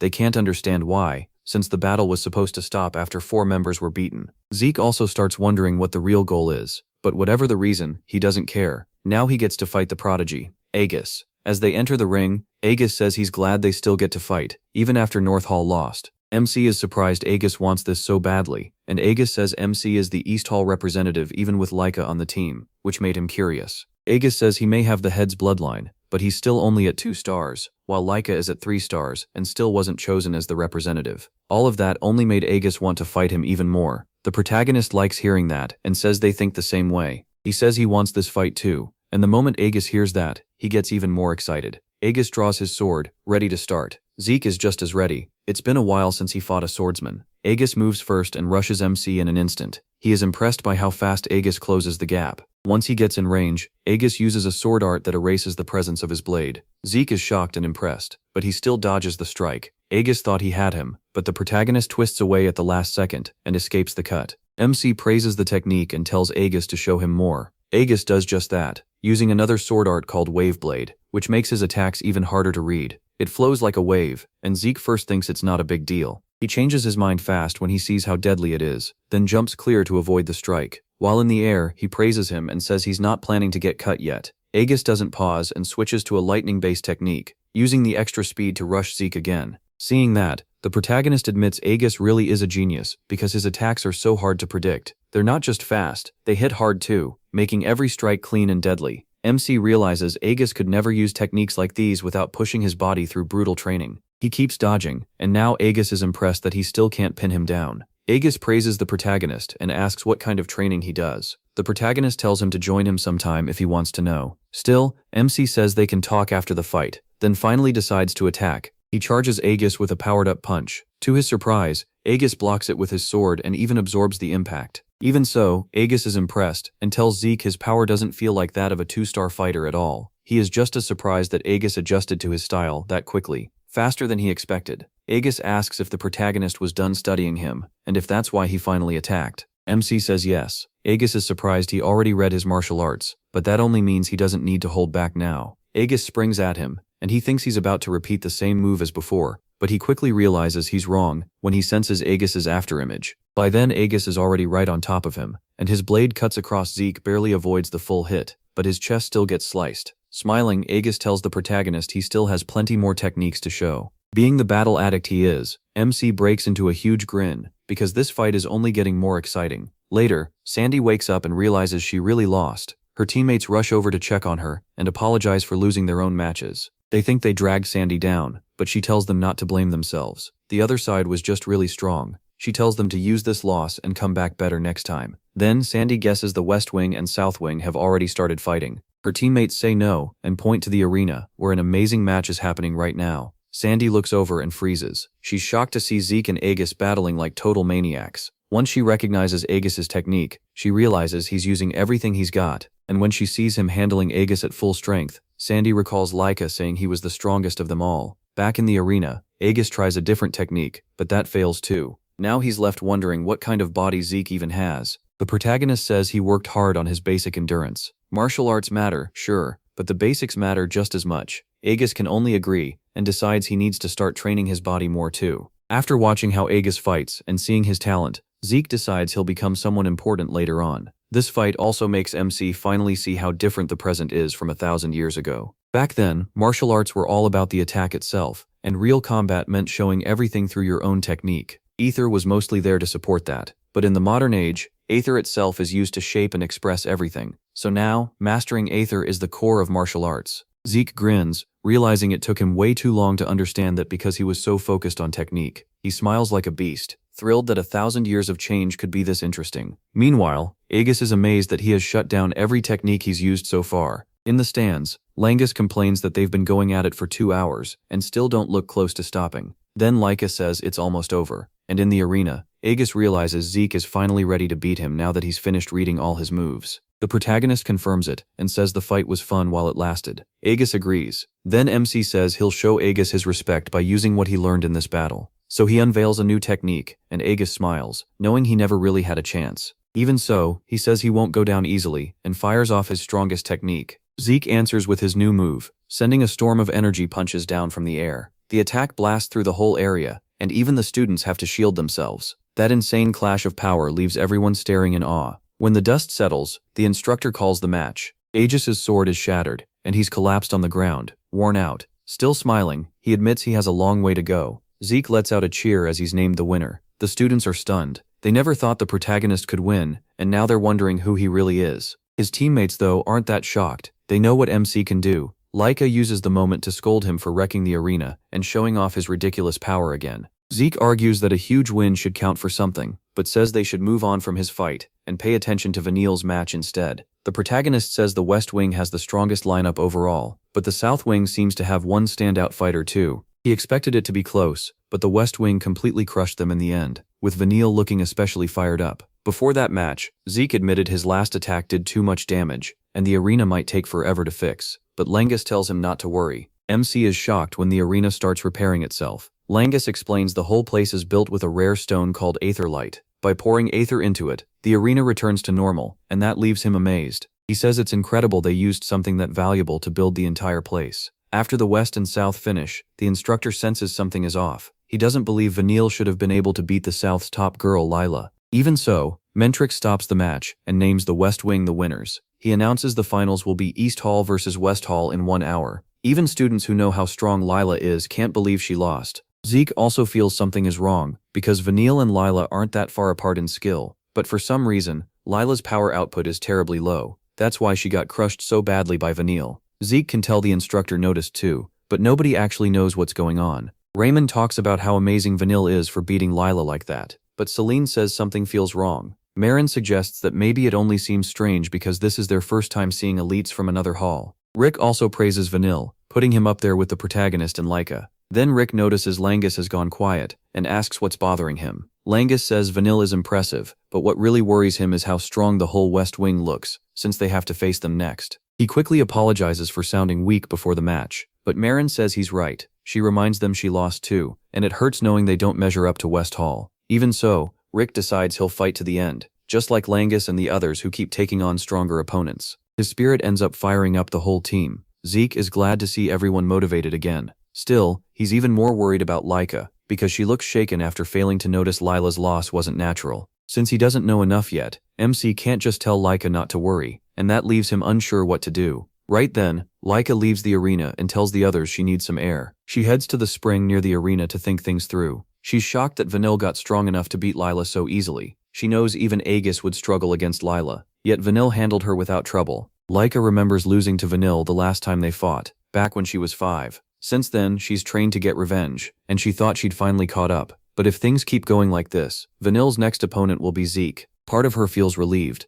since that means she won't have to face Vanille herself, but she hates herself for feeling that way without even fighting him first. A moment later, Vanille shows up and starts mocking Laika. She tells him to leave. She has nothing to say to him. Vanille sneers that if he becomes family head, she might end up his wife. Laika snaps back that she'll be the one who becomes head. Vanille reminds her she can't win, especially after seeing the gap between them. Laika furiously tells him to shut up, but Vanille keeps pushing, telling her to admit she'll never beat him. He tells Laika to give up and submit, promising he'll treat her well. She knocks his hand away and tells him to shut up before storming off. After she leaves, Vanille turns to Alan and reminds him that he knows what to do. Alan asks what they'll do about Zeke, and Vanille says they'll carry out the plan during the match. Alan thinks they should strike first, since he looks strong. Vanille agrees, but warns that the protagonist is sharp and could notice if they move before the match. He also reminds Alan that MC always lets himself get hit on purpose, so planting something on him during the fight would be easy. Vanille is sure he won't lose to an illegitimate child like Zeke, even without any tricks. He assures Alan that they'll come out on top. When the next match starts, Rick goes first for the East again.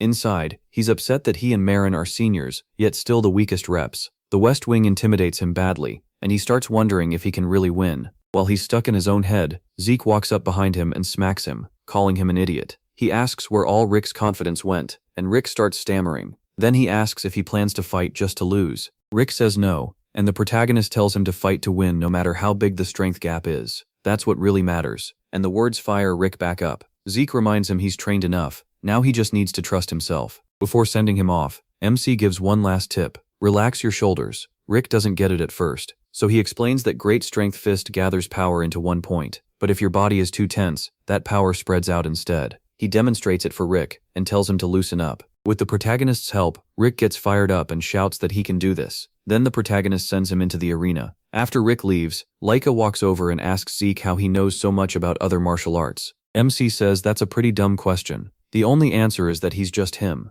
Laika just stares at the protagonist, shocked that this was his answer, then admits it was dumb to even ask. As the fight is about to start, Rick studies the guy across from him. He can tell right away this opponent is tough, after what he showed in the first round. Still, Rick has no plan to lose here. The other guy catches that look on his face. He laughs and reminds Rick that he lost to North Hall, so he shouldn't act proud. Rick fires back that he's not the same anymore. His opponent doesn't buy it at all. The instant the referee calls the start, the guy rushes Rick at once, swinging his daggers and scoffing that nobody changes in just a few hours. Then he bursts forward with one of his stronger moves. Rick blocks it with his aura. That only makes the guy mad, so he comes at Rick again. This time the assault is even harsher, and the rain of slashes tears into Rick and leaves him in serious pain. The guy keeps mocking him, bringing up how he claimed he'd changed. Rick is already beaten up, and he knows this enemy is insanely strong, but he's still not giving in. He throws a punch, but the guy slips past it and cuts him in return. Rick cries out, then starts wondering how he's supposed to keep up with someone this fast. Then he remembers Zeke telling him to stay loose and focus all his power into one point. Right then, his opponent charges again. This time, Rick is ready. The attack lands, but Rick suddenly grins and tells him he's got him now. A second later, the guy realizes Rick caught the blade with his bare hand. Now that he's pulled his enemy in close, Rick drives out a heavy punch that blasts the guy away. He only stops when he slams into the wall. The referee steps in right away and ends it, naming Rick the winner. At first it doesn't feel real, but once Rick understands he actually won, he throws his head back and celebrates like crazy. His opponent can't believe he lost. When he crawls back toward Vanille angrily punches him away. Then, glaring at the rest of his team, Vanille reminds them they're supposed to crush the East Wing. Later, Marin steps onto the stage, and Rick cheers her on, telling her she's got this. A moment later, the second match starts. Marin opens strong. She goes straight into her sword art, Spark Slash, but her opponent avoids it and fires back with his spear. That miss leaves Marin wide open, and before she can recover, he drives a brutal hit into her stomach. Marin drops to her knees. He doesn't let up and smashes her again. Her teammates watch in horror and anger. Rick even tries to rush in, but Raymond stops him. If he interferes, it's a disqualification. Then the referee calls the match, giving Westhall the win. The guy even steps on Marin to show off. Her friends hurry over to her, and things look bad. Marin isn't responding. While everyone tries to wake Marin up, Zeke stays in the back. He's silent, but the look on his face says he's furious. Rangus and Selene panic over Marin, while Eric desperately calls her name. Rangus wonders if she'll be okay, and Selene says those injuries were way too much. MC, though, just stands there with a cold, angry stare, quietly watching the other side. As Marin's opponent starts to walk away, Eric suddenly yells at him. He demands to know if there was any reason to go that far. The man turns back, his face hardening. Then he asks if they have a problem. When Eric presses him, the man says this was a real fight, and he just did what he had to do to make sure Marin lost for good. That answer only makes Eric madder. He says that even in a fight, what he did to Marin went too far. She was badly hurt and knocked out. Selene backs Eric up, shouting that he's right, and that none of that was needed. The man just smirks and says they're too soft. In Westhall, they don't show mercy to enemies. Pointing at them, he says Westhall just crushes the other side. That's all. Laika steps forward with a dark look and asks if Vanille ordered this. The man answers, so what?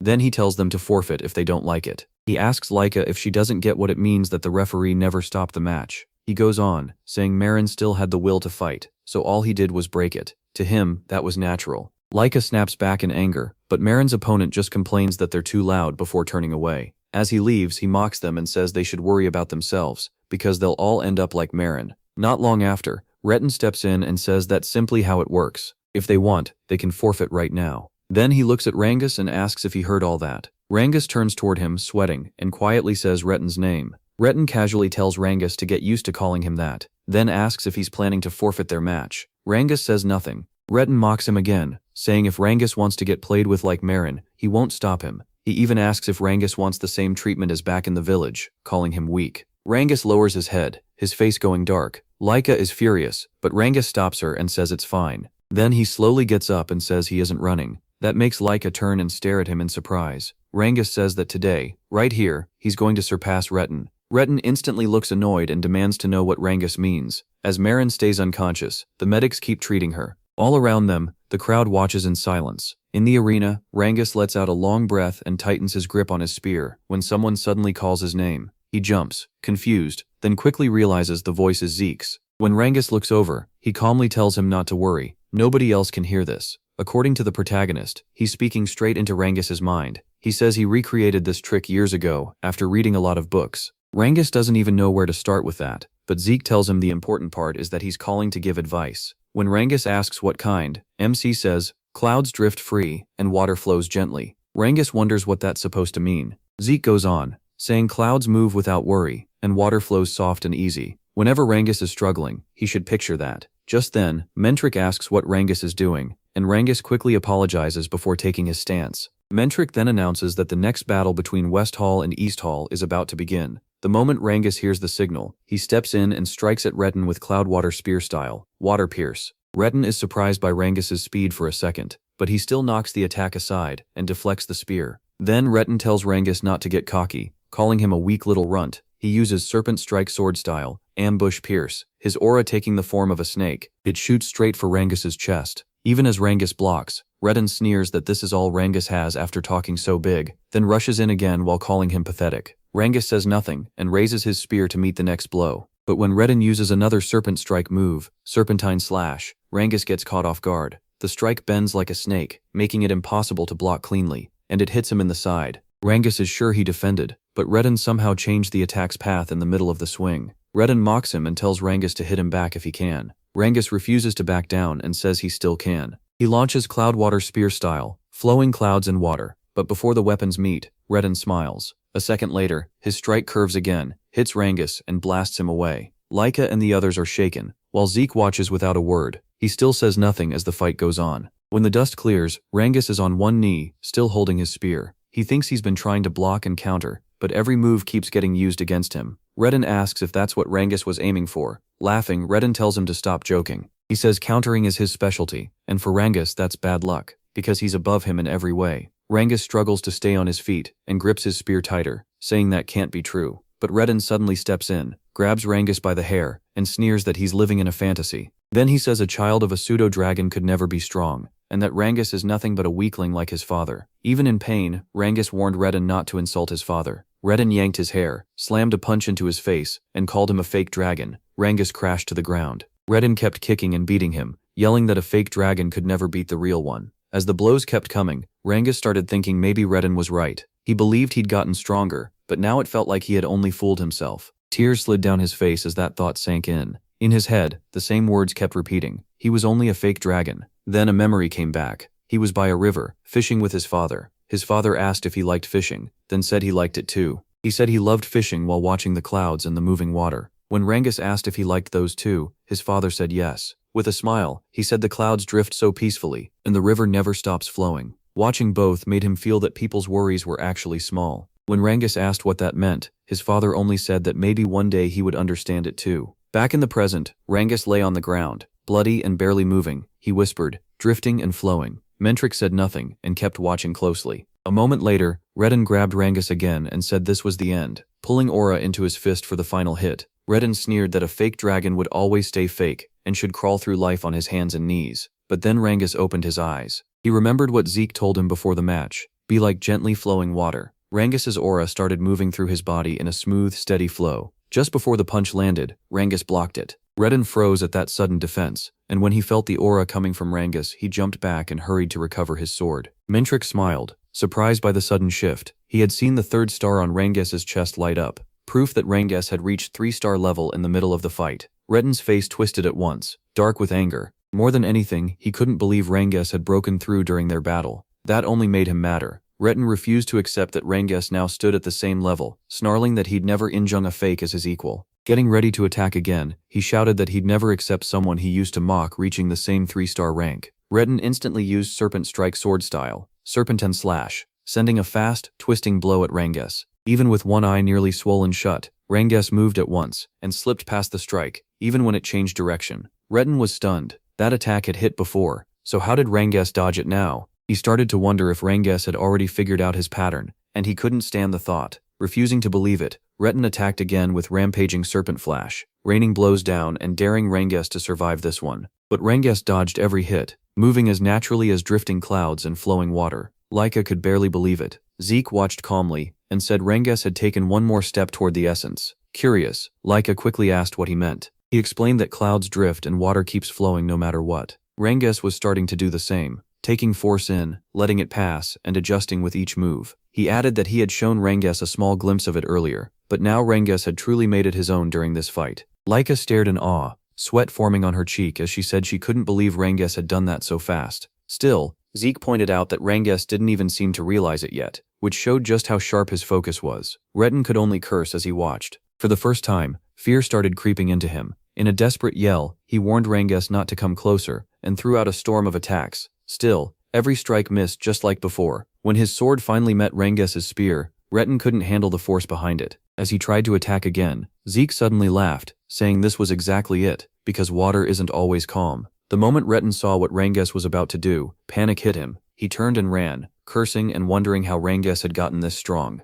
At the same time, Rangus slowly formed a spinning water tornado in the arena's center. Zeke declared that once water turns wild, no one can stand against its current. The attack slammed into Redden's chest and sent him flying. He spat out blood before passing out. Seeing Redden's state, Mentrix immediately called the match. He announced East Hall as the winner. Rangas just stood there, too stunned to understand what had happened. As he tried to make sense of it, Laika and the others rushed over, shouting his name. Laika praised him excitedly, congratulating him on reaching 3-star level and winning right after. To her, it couldn't have ended better, but Rangas, still dazed, asked if she really meant him. Had he actually broken through and won? When he looked at Retin, lying unconscious, Rangas could hardly believe it. He had really beaten the person who had mocked and hurt him since they were kids in the village. Even then, he kept asking if he had truly won. Celine happily said yes and told him the match was amazing. Stammering, Rangas finally admitted he had really defeated Retin. As he stared at him, old memories rushed back, and before he realized it, tears started falling. Eric threw an arm around him and asked why he was crying, then wanted to know what that crazy move was.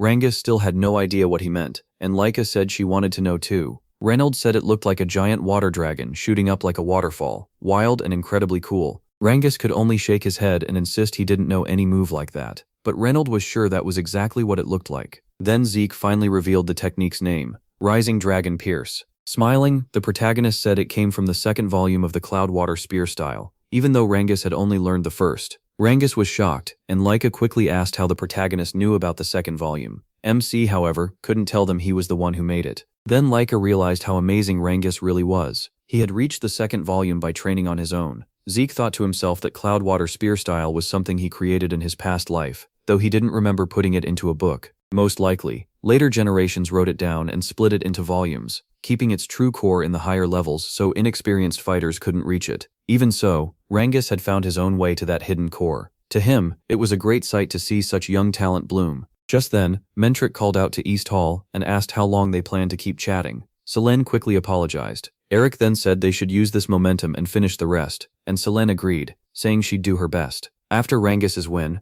East Hall's spirit shot up, but West Hall answered back, and the later matches got even tougher. In the fourth match, Selene fought hard but barely lost, which made Vanille let out a disappointed sigh. Then in the fifth match, Reynolds pushed himself to the edge and pulled off a hard-earned win, bringing things to the final rounds. While Rangas supported him, Reynolds admitted he had barely made it. Rangas praised him and Eric raised his shield and sword with fresh resolve. Selene apologized, saying the match would already be over if she had won. Laika told her she did well, and reminded her they only needed 4 wins. They now had 3 wins and 2 losses, with victory right in front of them. Laika confidently said all that was left was for her to win and finish it. Right then, Zeke called out to her. When Laika asked what he wanted, she blushed as he stepped close and asked if she felt okay, or if anything seemed wrong. After a small sigh, Laika said she was fine and ready as always. She gently pushed the protagonist back, saying he was too close, then told him not to worry because she wouldn't lose. Rangas cheered her on and told her to do her best. Zeke stayed quiet. As Laika headed toward the arena's center, MC couldn't stop wondering what this strange feeling inside him was. Alan was furious that his teammate had lost to Reynolds. Without a pause, he kicked the defeated fighter and coldly called him a useless pawn. When the man slammed into the wall, Alan called him worthless too. Still, Alan said that if he beat Laika in the next match, everything would go back to normal. Laika cut him off at once. With a confident smile, she said that would never happen because she would win their fight. Pulling her sword free, she got ready. At that moment, Mentric officially started the West Hall versus East Hall match. Alan against Laika. In a flash, Laika vanished from her spot and attacked. As she rushed in, Alan immediately noticed how fast she was. While blocking her strike, sweat ran down Alan's cheek as he realized this was Laika, the lightning aura user said to be even stronger than Sandy. After knocking her attack aside, Alan slipped behind her. As Laika landed, Alan jumped back to make space, but Laika didn't let up. She came right back with another lightning aura attack. Alan started to think he might actually lose in raw power. Luckily for him, Vanille had already made a move before the fight started. Now, whatever Vanille had done took effect on Laika. She froze in shock, asking what had happened, while the crowd noticed her lightning aura had completely disappeared. Seeing Laika falter, Vanille signaled Alan to move in. Alan rushed her at once, yelling that there was no way Laika could beat him. Even without her aura, Laika still met his strike head-on and caught it with her sword. But that wasn't the end of it. Alan suddenly drove a kick into her stomach and knocked her back. Her teammates watched with growing fear. Eric gritted his teeth, frustrated, while Zeke said nothing. Clutching her stomach, Laika kept wondering why her lightning aura wouldn't come out. Alan kept saying she'd never beat him. Then he hammered her with attack after attack. And without her aura, Laika finally dropped. All Laika could do was take the hits. A warrior's body is tied to their source power, and that power boosts every move they make. So if that power cuts out in the middle of a fight, even one strike can turn deadly. Alan swung at Laika's head again. One of her eyes had nearly swollen shut, but Laika refused to give up. She told herself she only had to hold on until her source power and lightning aura came back. Sandy and Aegis grew even more uneasy. Sandy said something was clearly wrong with Laika, and Aegis agreed. He started to wonder if her source power had stopped working, and how that was even possible. After taking Alan's non-stop assault, Laika finally sank to her knees in the middle of the arena. She coughed and fought for breath. Even Alan was shocked she had lasted this long without source power, especially for someone seen as a future head alongside Vanille. When Alan looked over at Vanille, he found him wearing a cruel smile and clearly telling him to kill Laika. Alan's face hardened. He admitted Laika had lasted longer than expected, but this was where it ended for her. Rangus finally broke and shouted for them to stop the match, rushing toward Laika, but Reynold cut him off and said he couldn't interfere. Zeke, silent until now, suddenly changed. His eyes burned with anger, and aura flared around his fists. He was watching Alan get ready to strike again. In the center of the arena, Laika sat frozen with fear. Her body barely moved as Alan came closer. Just then, a golden flash of lightning tore across the arena. A heartbeat later, Sandy stood in front of Laika with her sword drawn, shouting at Alan and demanding to know what he thought he was doing. Alan froze for a second and stopped his attack. Zeke quietly exhaled in relief. If he had stepped in himself, East Hall would have been disqualified, and West Hall would win by default. Alan demanded to know why Sandy was getting involved, but she fired back that he shouldn't act innocent. He had obviously been trying to kill Laika, and she wanted him to admit it. The crowd went dead silent. Alan just smirked and said Sandy was imagining things, insisting he'd never attack a family head candidate like that. Then Edges stepped into the arena and questioned Alan too. From where he stood, that last attack had looked way too dangerous. Alan snapped, asking if they were accusing him. Edges calmly answered that if he hated suspicion, he should watch his actions better. He said anyone could see Laika had lost use of her source power, and hitting someone like that with aura was out of line. Vanel walked over then, calling out to Edges and asking if he had jumped into the match just to complain. He said real combat doesn't care about an enemy's condition, you crush them completely. According to Vanel, West Hall fights every match like it's a real battle. Still furious, Sandy argued that even then there had to be a limit. This wasn't a fight to the death. Vanille mocked them as weak and said that's exactly why they lose. Edges said nothing, but Sandy only got angrier. Vanille kept going, saying they weren't playing at war, they were fighting for real. He even laughed, then said that while this wasn't kill or be killed, they were still holding back, so it wasn't like they had actually tried to kill Laika. Still, with a dark look, he admitted something might have gotten broken. That was enough for Sandy. She exploded with lightning aura in anger. Before things got worse, Mentric released his own aura, and the pressure shut everyone up at once. In a cold voice, he asked who had given them permission to keep up this pointless arguing. Even so, Sandy insisted Alan's attack had clear killing intent, but Mentric brushed her aside, saying someone who didn't belong in the arena had no right to speak. He added that idiots had no business interrupting the match, and whether the fight went on or stopped was his choice alone. Edges apologized right away. Then Mentric ended it. West Hall had won. He ordered everyone not in the next match to leave immediately. Edges quickly picked up Laika and told Sandy to grab her sword before they went. Once they left the arena, Rangus and the others rushed over, deeply worried about Laika. Edges told them she'd be okay. He had already given her a healing potion, but she needed rest, so he was taking her straight to the infirmary. Zeke noted that Edges might get punished for what he and Sandy had done, but Edges just smiled and told him not to worry. He also said he knew he had been ready to step in too. The protagonist jokingly denied it. As Edges carried Laika away, Sandy said the whole thing felt wrong. Alan was strong, sure, but there was no way he should have crushed Laika like that. Edges agreed. He said something had felt off since the first match with Lila, and West Hall was definitely hiding something. With Laika still unconscious,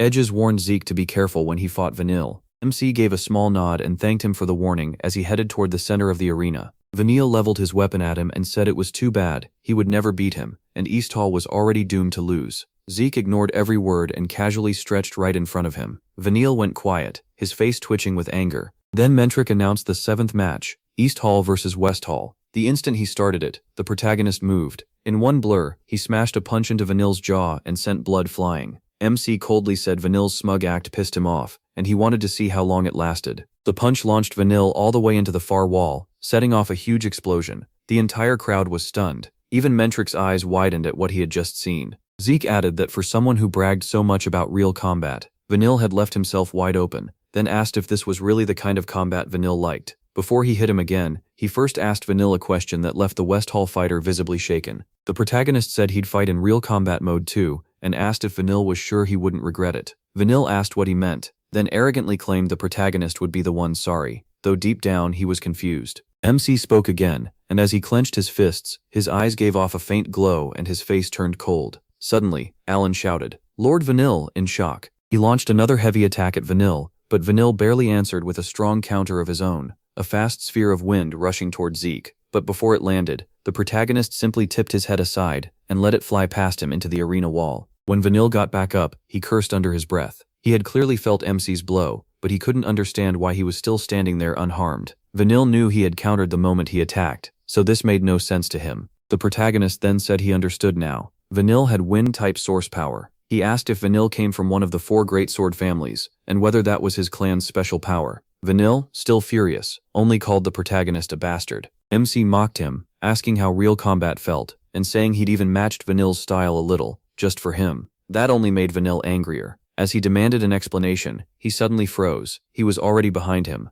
With a slight glance back and glowing eyes, the protagonist calmly said that made 2. He then chopped the back of Vanille's neck and sent him flying across the arena. When Vanille finally stopped, he couldn't believe this nonsense. How could someone like him be getting tossed around so easily by Zeke? The moment Vanille stood again, MC rushed him once more. As he readied another blow, MC said thinking in the middle of a real fight wouldn't save him. He asked if Vanille had always lived this comfortably until now. Then he slammed a brutal punch into Vanille's chest, making his whole body jolt. Vanille's eyes rolled white as he coughed up blood and collapsed to his knees before Zeke. "That's 3, the protagonist said. Shaking in pain, Vanille demanded to know what he meant. What was he counting? MC answered that it was simple. He was counting how many times Vanille had already died in this fight. Vanille stared in confusion as he explained. The first was the hit to his face, the second was the strike to his neck, and the third was the blow to his heart. Zeke said the only reason Vanille was still breathing was because of the rules. Furious, Vanille shouted that it couldn't be true, but the protagonist cut him off with a kick to the face. He said Vanille was right.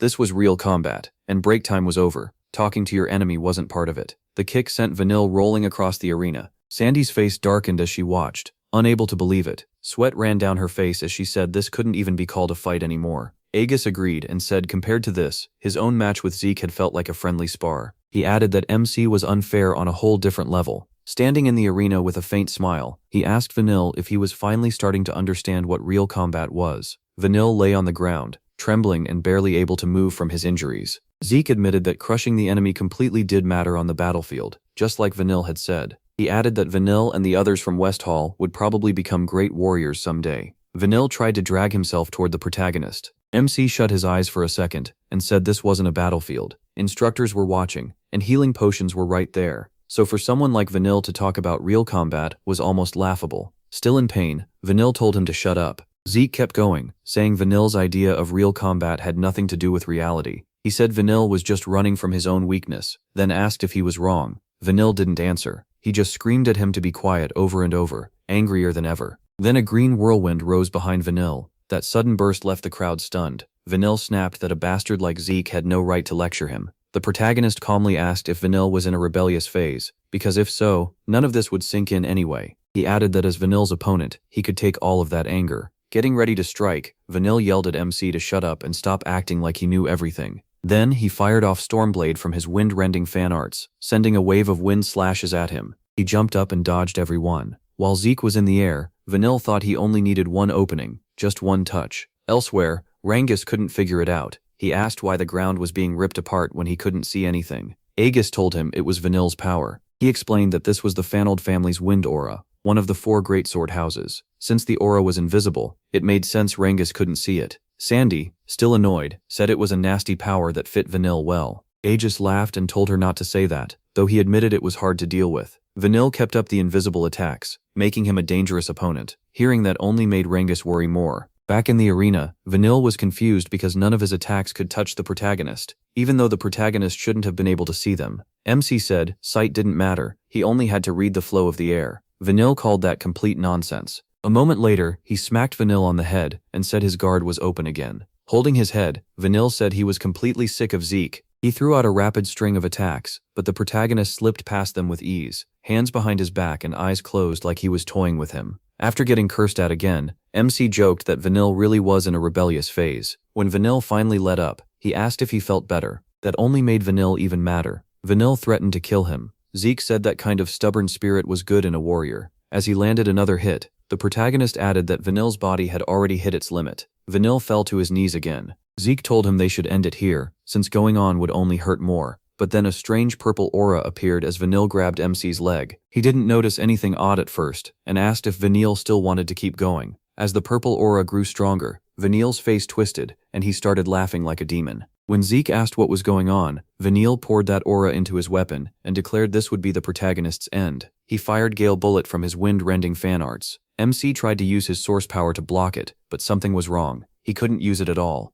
With no other choice, Zeke took the hit using only his body. Ranjis and Eric were shocked that Vanille had finally landed a clean hit. Edges noticed something strange about him and pointed it out. When Celine asked what he meant, Laika and Marin showed up. As they helped Laika sit down, she apologized for making them worry. When they asked if she knew what was happening to Zeke, Laika said she didn't know for sure. She just realized the protagonist was in the same state she had been. In her earlier match, she had suddenly lost the ability to use her source power. She also said Lila had acted strangely in her fight with Vanille, so maybe the same thing happened to her too. If so, then MC probably couldn't use his source power either. Back in the arena, Vanille laughed, sure he had already won. He mocked his earlier confidence and swore he would never stand against him again. Pulling his power together, Vanille got ready to use his ultimate move, Typhoon falling to dust. As the protagonist got back up, Vanille told him to die and unleashed the attack. Rangus could only yell Zeke's name in panic, but MC gathered all his physical strength into one fist. Before the attack could land, he charged in and drove a heavy punch straight into Vanille's face. The blow hurled Vanille into the arena wall. When the dust cleared, Vanille stared at him in fear and disbelief. He couldn't understand how he was still standing after all that. His teammates were just as stunned, but Laika only let out a soft laugh. She said it looked like the protagonist didn't care whether he could use source power or not. Vanille could barely process it. Even after using that strange power and landing the full attack, Zeke was still standing. As MC rose again, he sensed a strange purple energy moving through and around his body. It didn't take long to realize it was poison. That made Vanille even more angry and confused. How had he figured it out? As far as Vanille knew, that poison shouldn't have been noticeable at all. Then Zeke spoke. He said Vanille had finally earned a passing score, and now he understood why everyone who fought Vanille and Alan lost so badly. The protagonist added that the poison only kicked in when source power was activated. He admitted it fooled even him until he tried using his own power. Still, he gave Vanille credit for making such a poison. Vanille shouted that it had completely sealed Zeke's source power and demanded to know how he survived that last attack. MC proudly answered that Vanille's poison meant nothing to a fully trained body. Even with his source power sealed, it was only a small problem. Someone like him, the strongest, wouldn't be shaken by that. Hearing his poison brushed off so easily only made Vanille more furious. With rage in his voice, he asked if he was calling his creation, his true killing poison, meaningless. The protagonist tilted his head and asked if Vanille had made it himself. He noted that the poison didn't seem to affect its creator. Vanille could pour it into others with source power and still suffer no backlash. Zeke admitted that was a huge breakthrough and said making something like that was impressive. But then he raised his voice and said it still wouldn't work on him. MC took a deep breath and forced all the poison out through his nose. Vanille's eyes went wide. Sweat ran down his face as he watched Zeke detox himself and blow the poison out through his nostrils. He calmly said the poison was unusual and interesting, but that was it. In the end, strength was what mattered, and if Vanille depended on poison alone, he still had far to go. Vanille froze, shaken by that. Then he asked what the protagonist meant, but instead of explaining, MC simply asked if Vanille was satisfied now. That only made Vanille clench his teeth harder. Then memories rushed back, memories of the harsh life he grew up in. He heard his mother's cold words again, telling him he had to become the next head of the L-Dragon family. If he couldn't, then he had no reason to exist. He remembered everyone praising Lady Laika for already mastering the family's secret art. People called every future heir a genius, except him. Vanille knew it too. He was ordinary. The harder he tried, the more it showed. He could accept his older siblings being stronger, but not that Laika, who was younger, had gone so far beyond him. He remembered his mother yelling at him, asking how he could fail something so simple. Those endless scoldings left deep scars on him, but during all that pain, he finally found one talent of his own, making poison. When he created this poison, he thought he had finally found his way. With it, he could become the next family head. With it, his mother might finally acknowledge him. And now Zeke had cleansed it with ease and called it meaningless. Furious, Vanille shouted, asking what he could possibly know about him. He said he was always compared to geniuses, no matter how hard he worked. Next to their overwhelming talent, he felt like nothing, and the comparisons never ended. That's why he had no choice but to fight and claw his way upward. As he attacked again, Vanille yelled that Zeke had no right to judge a life he knew nothing about. The protagonist blocked with his left arm and grabbed Vanille's arm with his right. But Vanille suddenly reversed his weapon and released all his poison at once, burying MC in a thick toxic cloud. His friends tensed up, while Aegis kept watching in silence. Sandy couldn't hold back and asked what Zeke was going to do. Inside the poison cloud, Vanille admitted the protagonist was right. He would rely on poison.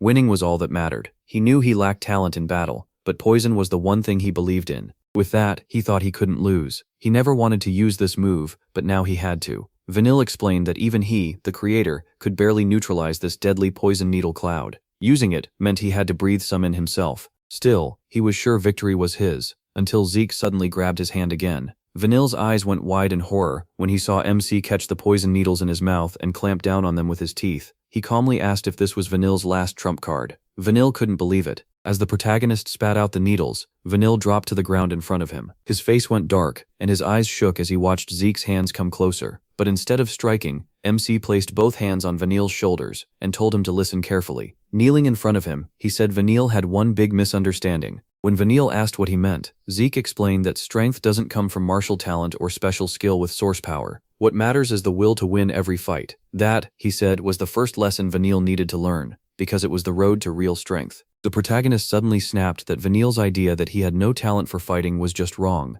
The real issue was his weapon. He said Vanille needed something with a longer reach. Then he tossed out an odd idea. An umbrella might actually fit him. Vanille froze and asked if he meant that. Zeke said he did. It sounded weird, but he wasn't joking. He explained that, like an iron fan, an umbrella had been used as a weapon for a long time. With a faint smile, MC added that almost anything could become a weapon. Vanille went quiet. For the first time, he started to wonder if there really was a weapon made for him. Then Zeke rested a hand on his head and told him something unexpected. On the battlefield, Vanille was more of a warrior than most people. Vanille had no answer to that. He went on, saying Vanille's way of thinking in a real fight wasn't wrong. If you win, that's what matters. But if he held on to pride too much, he would never protect anything. To win and guard what mattered, he had to use every tool he had. So his mindset wasn't the problem. He was just using it in the wrong place. Zeke rose to his feet. Then he reached out a hand. He told Vanille to come with him. Vanille looked at him, confused, as Zeke promised that if he followed him, he'd make him as strong as he wanted to be. Vanille asked if he could really become like the protagonist. MC answered right away, yes, and said Vanille was already much stronger than he thought. He warned that once training started, Vanille wouldn't have time to whine about talent. He would push him until he got strong.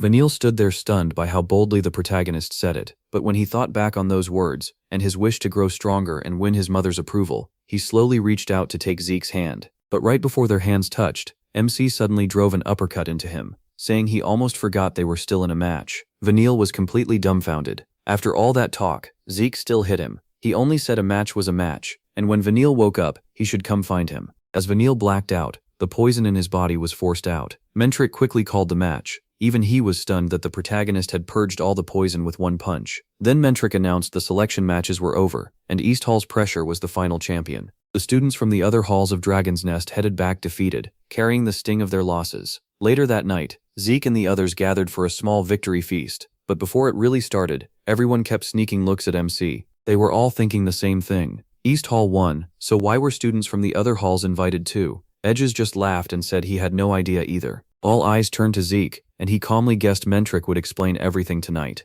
Meanwhile, he kept eating like none of this bothered him. A moment later, he noticed his friends and the students from the other halls of Dragon's Nest still hadn't touched their food. With his mouth full, he asked what the problem was and why nobody was eating. He even pointed out it would all get cold. Laika finally spoke up. She couldn't get how the protagonist could eat so calmly right now, and asked if he wasn't curious at all. The protagonist just kept eating. That only made Laika sigh in defeat. Just then, the door opened, and Mentric walked in, apologizing for the wait. He told them to go ahead and eat. Then he noticed Zeke was already digging in, so he casually told everyone else to eat well too. As the meal continued, Mentric explained the feast was also a reward for taking part in the selection matches. Soon, he called for silence and said he'd explain the special mission. Edges raised his hand and asked if they were even supposed to hear this. Mentric said that was fine. Edges himself might end up joining. That caught Edges off guard. Mentric then revealed that a special rift had appeared a few days earlier on Eldragon family land. Everyone was shocked. Even Zeke remembered reading about rifts in books before.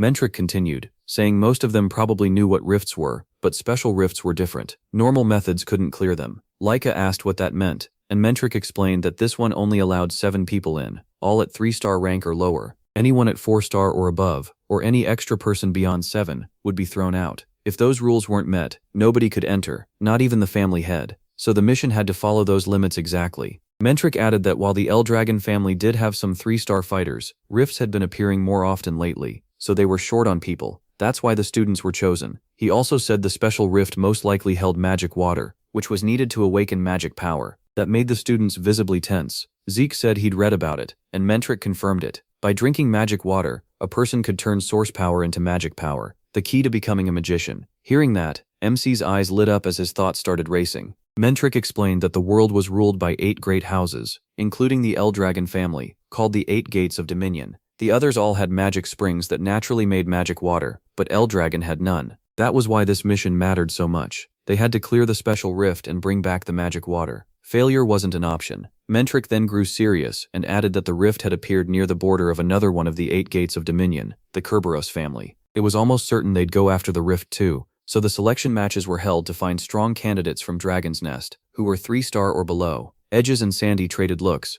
Edges guessed the 7 from East Hall would be sent, while Sandy saw this as a big chance to help Laika move closer to becoming family head. But Mentric made it clear that East Hall winning didn't mean all 7 spots would automatically go to them. Even so, Edges still looked hopeful, while Sandy started thinking about how she could support Laika. Then Mentric stood and slammed the table. From now on, he declared, East Hall would lead the strike team, no matter who won or lost before. The matches had been held to study everyone's strengths and fighting styles, so the team could be built right. Looking toward Vanille, he noted that some people hadn't been able to fully show what they could do. Then Mentric turned to him, who was still eating, and announced that he would choose the strike team. He was caught off guard and immediately asked why he had to decide. The room went quiet, as Mentric asked what was so surprising. As East Hall's representative, the protagonist should naturally lead and pick the team, but the protagonist said that wasn't what he wanted. After glancing at Laika, he suddenly thought of something. Grinning, MC suggested that Laika should make the picks instead. She was startled and asked why her. MC simply asked if he was going on the mission.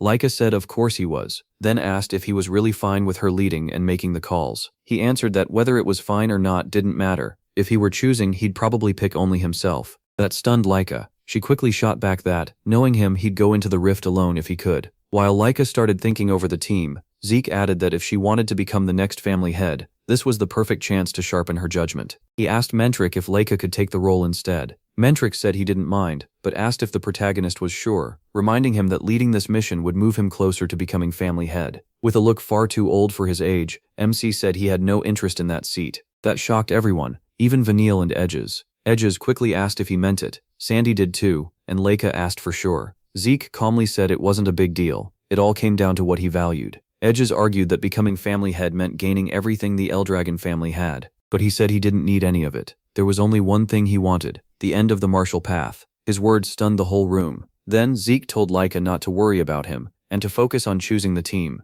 Taking his words to heart, Laika stood and began picking the strike team. Meanwhile, in the Kerberos family, the family head asked if the report he got was true. His subordinate confirmed that a special rift had appeared in the Great Sword Abundant Forest. When the family head asked whether the lizards had started moving, his mocking name for Balza, the head of the Eldragon family, the subordinate broke into a cold sweat. A heavy pressure filled the room as the Kerberos family head demanded to know why he was only hearing about this now. The subordinate quickly apologized, saying the Eldragon family had tricked them and caused the delay. Hearing that, the family head said he'd heard of tricks like that before, and noted how strangely active the Eldragon family had been in the forest. Now it all made sense. He called them sly little pests. The subordinate added that the rift was very likely hiding magic water. The family head replied that if so, the Eldragon family would do anything to take it. He then asked about the entry conditions, and learned the rift required 7 people, all 3-star or lower. The family head said that condition itself wasn't too hard, but the Eldragon family had moved first, and had probably taken all 7 slots. But the subordinate revealed Eldragon didn't have enough spare soldiers, and was sending trainees instead. The family head repeated that in disbelief, wondering if they really meant to clear a special rift with kids. After confirming the report was real, his aide asked if they should rush to form a team. The family head said it was already too late for that. Still, if the Eldragon family was sending trainees, then one of Balza's heirs had to be in that group. His subordinate asked what he meant. Instead of answering, the family head asked how many deception bracelets were left. The subordinate said they still had 4. Hearing that, the family head gave a brutal order. Use every bracelet if needed, as long as Balza's children were killed. The subordinate hesitated, and warned that they had no idea when they'd get more, but the family head brushed it off. If they kept saving them, they'd just sit there unused. Better to spend them now, when it counted. With a nasty grin, he said he'd love to see that lizard bastard's face after losing a child. Watching Balza Eldragon's reaction would be fun. The day after the celebration, Zeke gathered everyone. He told them they all needed to get much stronger, then started with Eric and Marin. Their order was simple basic training. Just like Rangus and the others, they'd run every day and build strength. The protagonist said a strong base would let them handle tougher techniques later. Eric quickly asked if they really had to train the same way Rangus's group did. Zeke answered with a calm, "Is there a problem?" Behind Eric and Marin, Rangus and the others were grinning, so the two could only force an answer. They said it was fine, even though they clearly didn't mean it. Even so, MC liked their answer. A moment later, he moved on. He yanked away a red cloth to reveal a huge boulder, then called Raymond over and said he'd train with the regeneration stone their instructor had prepared. Raymond was stunned that his training would use a regeneration stone. Zeke confirmed it, saying he remembered how it worked and thought it was perfect for this. Picking up a small shield, he reminded them that the regeneration stone throws back any hit at 100 times the force, and nobody can break it without source power. Then he got ready to hit it without using source power at all. That made Eric and Marin wonder what he was trying to do. He gathered all his raw strength into one arm. Then Zeke slammed the small shield into the regeneration stone, and a fierce blast of wind burst out. Marin could barely believe it. The protagonist had struck the regeneration stone normally. Without source power, the backlash should have crushed him. Everyone froze and watched. Raymond was especially shocked. He quickly understood what had happened.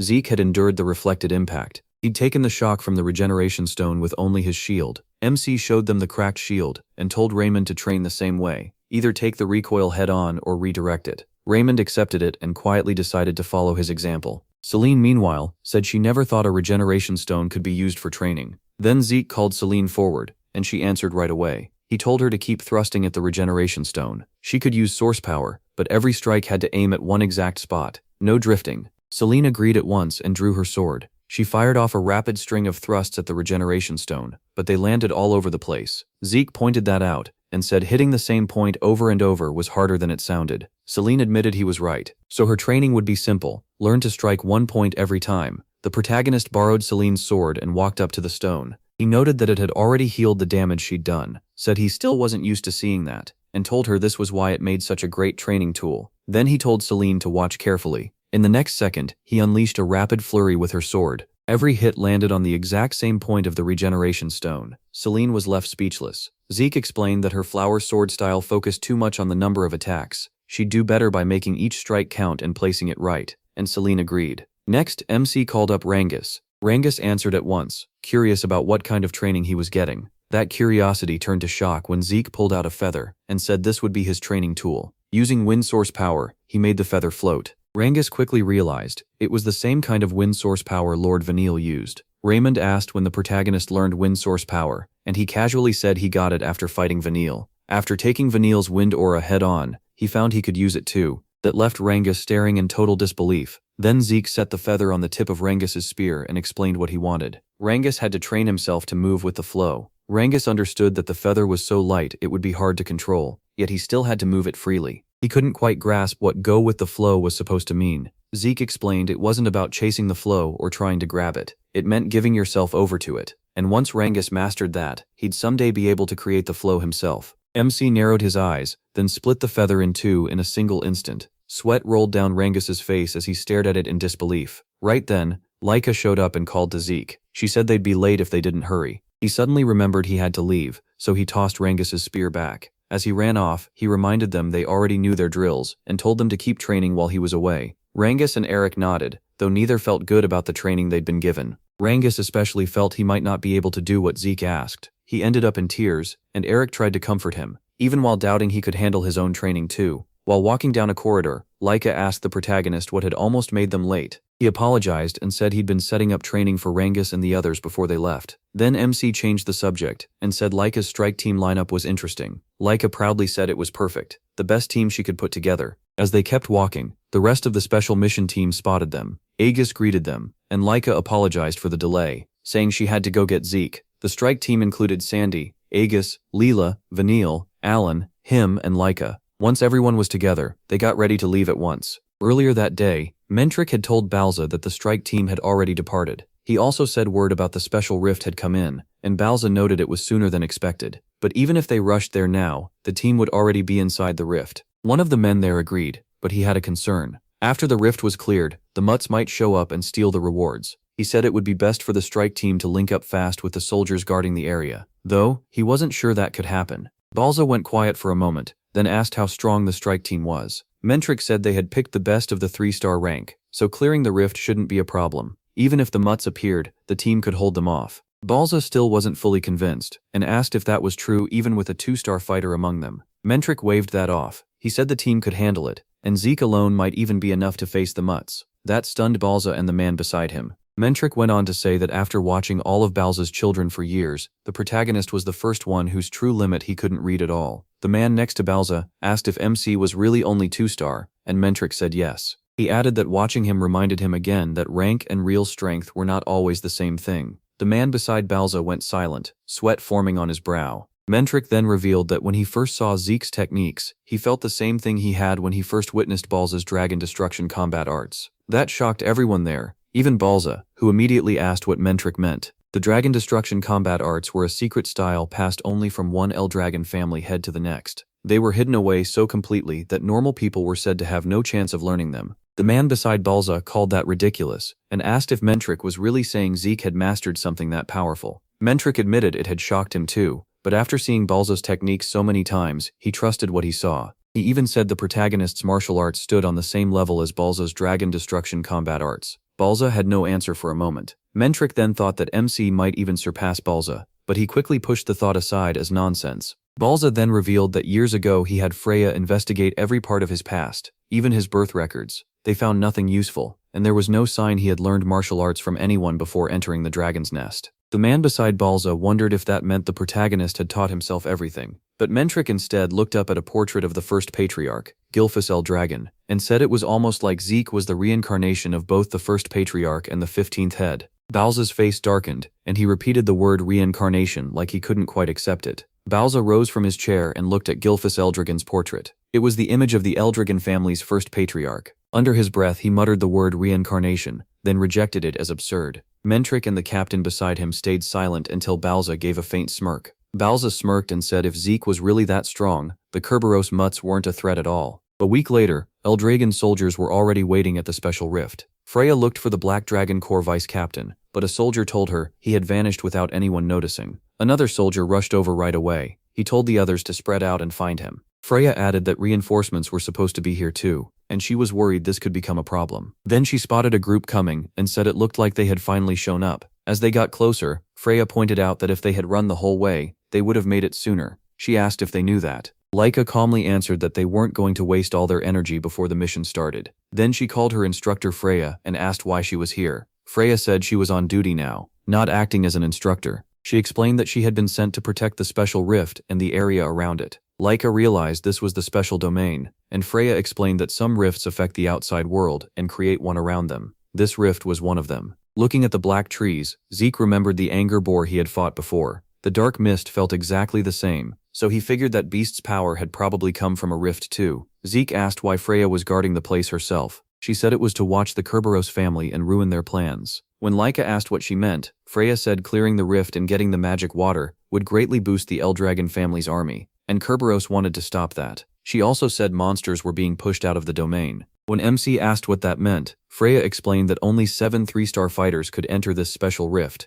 Edges said he had heard that before too. To prove it, Freya touched the barrier and was instantly pushed back. She explained that anyone above that rank gets rejected. The same rule applied to monsters. Anything 4-star or higher couldn't go in. It was first come, first served. Until the team inside either cleared the rift or died, no one else could enter. When Zeke reached for the barrier, he could tell it chose who was allowed in. He also remembered hearing it couldn't be broken by force, but that just made him want to test it. Seeing his face, Freya got nervous and warned him to actually listen when people explained things. Zeke just winked and gave a thumbs up, saying he had heard her. Freya knew he hadn't. She told them to go in now if they were ready, since the Kerberos group could arrive at any time. Then she asked if they were set. Laika and the others said they were ready. Without waiting, they entered the special domain, and Freya wished them luck. Inside, animals twisted by the black mist attacked the team at once. Vanille met one head-on with his new weapon. Using his wind source power, he brought it down with one heavy blow and smashed its head. Alan clapped excitedly and praised Lord Vanille for being amazing as always. But Vanille said nothing and kept staring at the strange weapon in his hand. Aegis clicked his tongue as he remembered seeing Zeke and Vanille talking before the mission.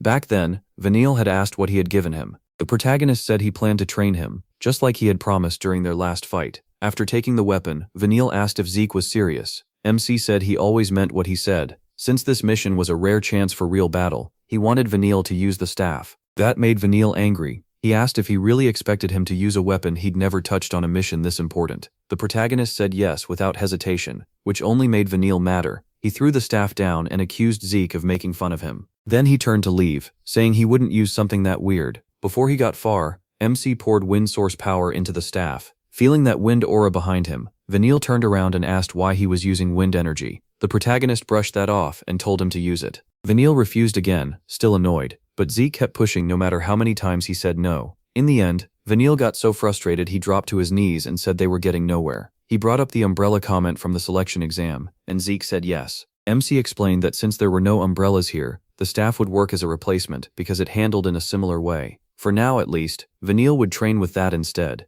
As Vanille got up, he asked how he was supposed to train with a weapon he didn't know at all. He pointed out that he didn't even have the basics. Zeke, though, confidently told him not to worry because he had already made a fighting style just for him, the Ghost Umbrella style. Aegis thought that sounded ridiculous. Making up a martial art from nothing wasn't easy. But watching Vanille fight now, he could see the moves were cleaner than before and matched his wind aura perfectly. Even Vanille started wondering if he had really made a whole new style for him. He praised his last hit, and Alan excitedly asked if the Ghost Wind Umbrella style was real. When he said it was, Alan and Vanille looked at each other, and Alan asked what kind of person the protagonist was to create martial arts so easily. Vanille admitted he had no clue. Nearby, Lila had been listening in silence. When Zeke noticed, he asked if her name was Lila. She said it was. For a moment, neither of them spoke. Then Lila asked if MC had really created that new style. Like always, he casually said yes, and when she asked how, he just answered that it was obvious because he was Zeke. Leela clapped in wonder, but Sandy scoffed and said the protagonist was talking nonsense again. She insisted nobody could invent a martial art from scratch. Aegis jumped in and said, after what they'd seen, it somehow wasn't that hard to believe. Then Sandy turned to Vanille and warned him not to hold them back, no matter what new style he had.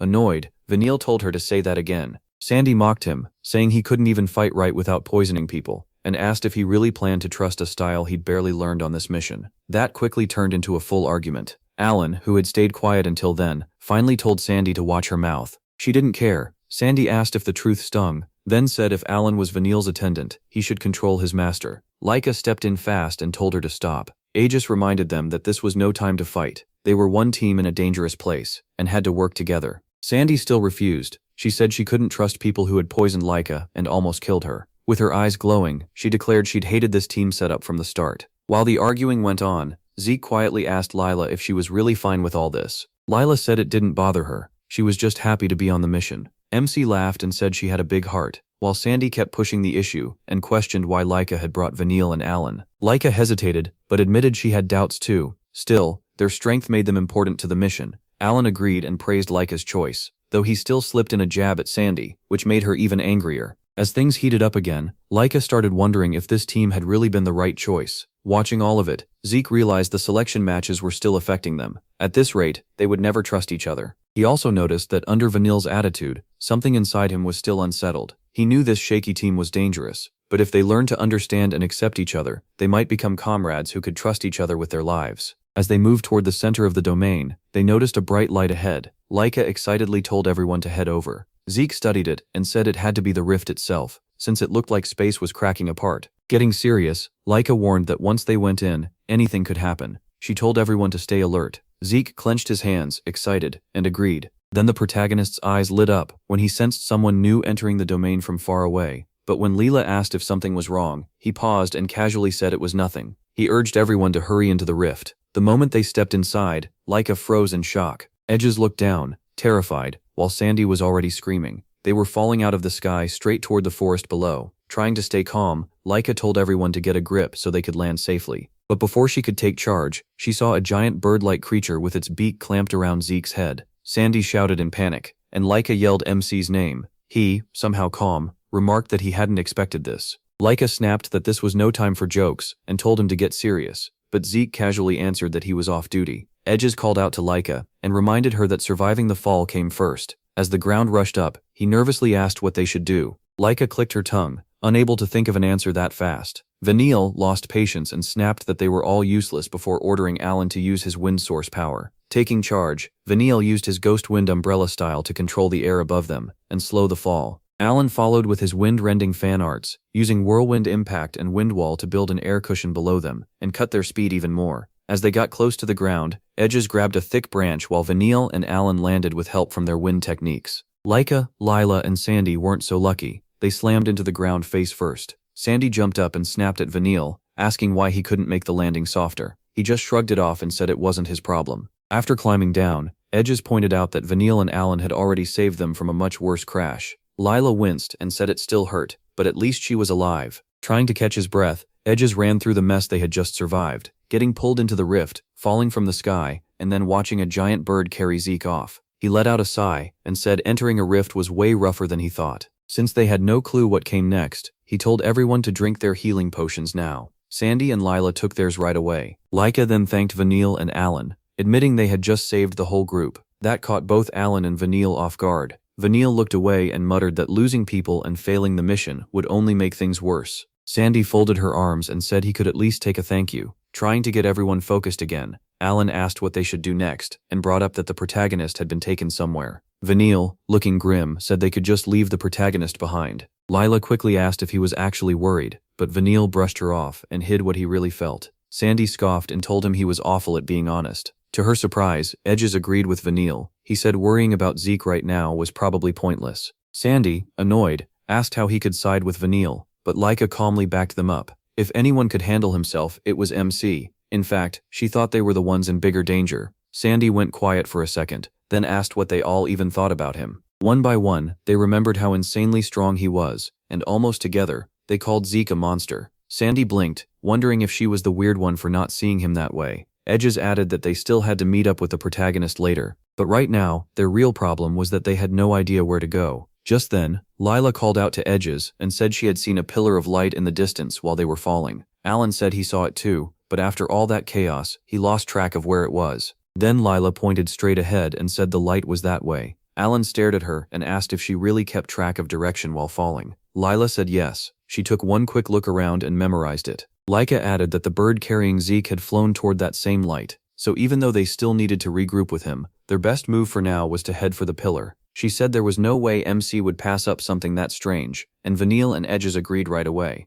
Meanwhile, Zeke was still being carried through the air by the giant bird. Instead of panicking, he found it interesting. The mission had gone off the rails the second they entered the rift. Even he admitted he had never felt something coming from beyond dimensions before, so this was worth experiencing. Though he was separated from Laika and the others, he trusted they would manage. All of a sudden, the bird stopped in midair. Zeke casually asked if their little flight was over, but instead of answering, the bird dropped him. As he started falling again, the protagonist guessed they had reached the destination. Below him was a huge nest with 3 baby birds inside. They chirped loudly, and when Zeke looked closer, he saw them drooling like they couldn't wait. That was when it hit him. He wasn't a passenger. He was about to be lunch. Before MC could become the next meal for the chicks, he smacked all 3 away, then nailed the mother bird with a hard layered bump to the head. He muttered that he had almost gotten eaten the moment he arrived. The mother bird teared up, one side of her face twitching as she reeled from the hit, while the chicks chirped in panic. Zeke walked to the cliff's edge and looked around, realizing he had really been thrown into a crazy new world. Then he remembered the warning about chaos inside the rift. Looking back at the birds, he wondered if they were the monsters he had heard about. The birds instantly chirped in protest and shook their heads like they understood him. Somehow getting the message, he crouched and gently touched the mother bird's feathers. To him, they looked way too cute and harmless to be chaos monsters. But when he examined them more closely, he saw how bad things were. The birds were skinny, filthy, badly worn down, and covered in old wounds. Zeke wondered what had left them in such terrible shape, but before he could think more, he sensed something nearby. He muttered that he had felt a strange presence following them for a while, and right then a group of creatures shot toward them at high speed. The mother bird screeched a warning, and when Zeke turned, he finally saw them clearly. Several bug-like monsters wrapped in dark purple energy rushed the cliff, with a giant mantis behind them giving off an even nastier feeling. As soon as they landed, the giant mantis let out a sharp hiss that rang across the mountain. Even then, the protagonist only stared at the monsters with interest, not fear. A glance at the shaking birds behind him told him these insects had been hunting them the whole time. Even that alone was weird enough, but the rotten aura around them made it clear these were the real chaos monsters. At a glance, Zeke judged the locusts as 3-star monsters, and the giant mantis as a 4-star one. MC quietly sized things up, and with the birds so starved they could barely stand, he couldn't decide right away. Should he leave them and escape alone, or stay and help fight the chaos monsters? Before he could choose, the birds spread their wings and chirped fiercely. Hurt or not, the mother bird stepped forward, ready to protect her chicks even if it killed her. Seeing that determination, seeing them still stand and fight while cornered, Zeke glanced at the little ones and admitted he liked their spirit, so he decided to help them, at least for now. The instant the chaos monsters rushed in, Zeke felt their killing intent press against his skin. It was like they lived only to destroy. Calm as ever, he noted that this was what real chaos felt like. When one locust monster lunged at him, he moved first and caught it by the neck. Holding it there, he loosened his grip for just a moment before driving out a brutal punch that tore its head clean off. Blood sprayed across the protagonist's face and body as a faint green light flickered in his eyes. But instead of backing off, the remaining chaos monsters only got angrier after one of them died. The mother bird chirped nervously, sensing the swarm's rising rage. Then, the whole group charged Zeke at once, but before they could reach him, his eyes flared with bright golden light, and above him appeared the huge phantom shape of a dragon's eye. A crushing wave of dragon aura burst from Zeke and slammed into the chaos monsters hard enough to stop even the 4-star mantis cold. With one eye glowing gold, MC pointed at the swarm and told them to turn back now. If they retreated, he would let them live. But if they still wanted to fight, he said he would stay with them for as long as he felt like it. The giant mantis seemed to understand what was hidden inside that pressure. It lowered its head, shook nervously, and wouldn't meet his eyes. Zeke said they had chosen wisely and told them to get lost. Crushed by the dragon aura, the chaos monsters fled as fast as they could. Watching them run, he noticed that even their retreat looked weirdly dramatic. Still, he didn't care much. The fight was already over. As he wiped sweat from his face, Zeke realized using dragon pressure in his weakened state was still tiring. The mother bird chirped softly to get his attention, then bowed her head and pointed her beak at the dead chaos monster nearby, while the chicks chirped excitedly beside her. A little confused, the protagonist wondered what they wanted, then realized they were asking if they could eat the body. He told them to go ahead if they wanted. The chicks immediately rushed over and tore into the dead locust. As Zeke watched them eat, he slowly figured out what must have happened. The starving mother bird had probably gone into the forest looking for food for her babies, got jumped by chaos insects, and barely made it back alive. Then, while fleeing, she had luckily grabbed what she thought was prey, only for that prey to be him. Once the chicks finished eating, they quickly fell asleep from exhaustion. As Zeke watched them sleep, he thought that even if they had almost used him as bait, maybe meeting them still meant something. At that point, he decided he had to do something for them. He asked the mother bird if they were still hungry, and she only tilted her head, not getting what he meant. Then MC suddenly declared that they were going hunting. The mother bird gave a loud, shocked chirp the second she heard that. Zeke grinned and said he'd train her himself, so she'd never struggle to feed her chicks again. Deep in the mountains, inside the rift, another team was cutting down every chaos monster in its way. Soon, the Kerberos members appeared. One of them checked a pocket watch and looked up at the rift rising into the sky. After straightening his hat, he told the others that with the nearby chaos monsters cleared out, it was time to start hunting the lizard. A week later, Sandy cut down another wave of the twisted monsters and finally lost it, yelling about what kind of nightmare they had been dropped into. Vanille quickly told her to lower her voice and quit screaming. He said she'd done more screaming this past week than sword swinging. Meanwhile, Edges noticed the chaos monsters just kept coming. Even after they had been fighting for a full week, there was no end in sight. Lila, looking worn out, agreed and said she was beyond tired of chaos monsters. Edges just laughed. Then he cut down another insect-like creature and looked over at Laika. Wrapped in golden aura, Laika rushed forward with her greatsword and fired off Thundernet Annihilation. Golden lightning exploded out and erased all the chaos creatures around her. Once the last monsters dropped, she wiped away her sweat and asked if everyone was still okay. Watching her, Edges was impressed she could still move after using that much power. Still, he worried she might be pushing herself too hard just because she was the leader. Sandy walked up to Laika and loudly said she was definitely not okay, adding that this was easily the worst thing she had ever gone through. Then she asked if every rift was like this. Laika shook her head and explained that each rift led to a different mixed realm, and every world beyond them was dangerous. Edges grabbed Sandy's shoulder and said she had just been unlucky, especially since she hated bugs so much. The second he touched her, she shuddered in disgust. She instantly started yelling at him again, but when Laika calmly called her name, Sandy stopped and admitted that complaining would not finish the mission. Edges laughed, secretly glad Laika was around to keep Sandy in check. He looked at the others and said it would be nice to finally get out of the forest. Right then, Vanille sensed something odd and slowly turned around. Using wind aura to check the area, he realized the airflow had changed and said the exit had to be close. Still doubtful, Sandy asked if he was sure, then warned him not to come near her while covered in nasty bug guts. Annoyed, Vanille snapped that he had no reason to lie after putting up with a whole week of her non-stop screaming. Even so, Sandy smiled, relieved that her bug nightmare might finally be over. The group immediately ran through the forest as fast as they could. Following the way Vanille pointed, they soon spotted a bright light ahead. Sandy and Laika lit up when they realized they had finally found the exit and could leave the awful forest behind. Feeling like this was the luckiest moment of her life, Sandy rushed ahead and happily said goodbye to the disgusting bugs. But her smile vanished the second she stepped out of the forest and saw nothing but a huge rocky land ahead. while the pillar of light was still far off in the distance. Sandy immediately asked what they were supposed to do now. Edges let out a sigh and said this looked like a whole new problem waiting for them. Staring at the giant purple pillar of light, Alan pointed out it was the same one they had seen while falling into the rift. Lila agreed and said they were much closer now. Laika asked if the light was what she thought it was, and Edges said yes. Now that they were this close, he said it was clear the light was coming from the Chaos Stone their teacher had mentioned. A few days earlier, before the special rift mission left the Eldragon estate, Mentric had told them that getting the magic water alone would not be enough to finish the job. Zeke asked what else they had to do, and Laika explained that clearing the rift also meant closing it. Mentric agreed. He added that they had to destroy the Chaos Stone keeping the rift open. When he mentioned it, he remembered reading about it before. Edges explained that the Chaos Stone was an ore believed to cause rifts around the world. Curious, Zeke asked Mentric whether the Chaos Stone was only the source of the rift, but Mentric shook his head and said it was far worse. The Chaos Stone itself was the real danger inside every rift. Pointing to a picture in the book, Mentric explained that the Chaos Stone constantly gave off huge amounts of energy to keep the rift open. That energy slowly consumed the mixed realm around it, and turned living things into chaos creatures. And chaos had only one instinct: slaughter. They would keep killing and devouring entire worlds, then move on to the next one. If they found a way through the rift, they would cross over and invade Earth. Sandy said that sounded awful, especially since they had to find both the magic water and the Chaos Stone. But Edges told her it was not quite that bad. Showing her another picture, he explained that magic water naturally formed near Chaos Stones.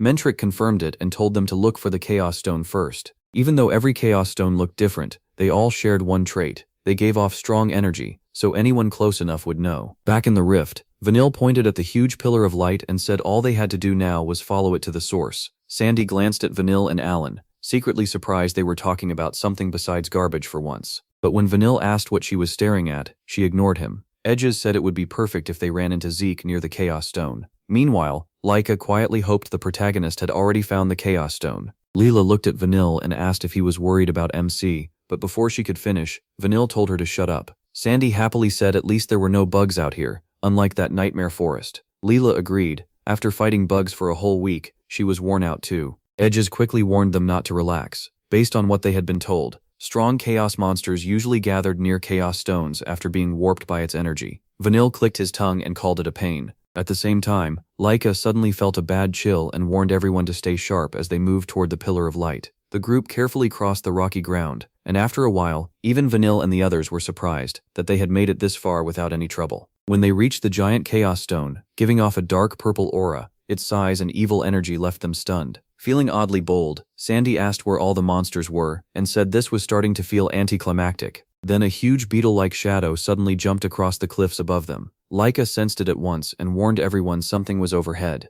The group instantly drew their weapons and searched the cliffs. Then an explosion suddenly burst out right in front of them. Laika braced for a fight, but when the smoke cleared, they were stunned to see Zeke standing there, casually waving with a bright smile. Everyone felt instant relief, seeing that he was safe. Aside from Vanille and Alan, the others hurried over, saying how glad they were to see him alive. Zeke smiled and said he was happy to see them too, adding that they still looked full of life. Vanille, looking totally drained, asked if they really looked lively at all, while Lila admitted they were already completely spent. Only then did he really notice how exhausted everyone looked. But before he could say anything else, Alan cut in and pointed behind Zeke, asking if what he was seeing was real. The protagonist paused, then looked back and casually said he had accidentally killed it a little earlier. The moment Sandy saw the giant dead beetle, every hair on her body stood up, and she screamed in horror at the huge monster Zeke had beaten. Edges guessed it was the strong chaos monster they had heard about, and asked if MC had really killed it alone. MC casually said it attacked first, so he dealt with it.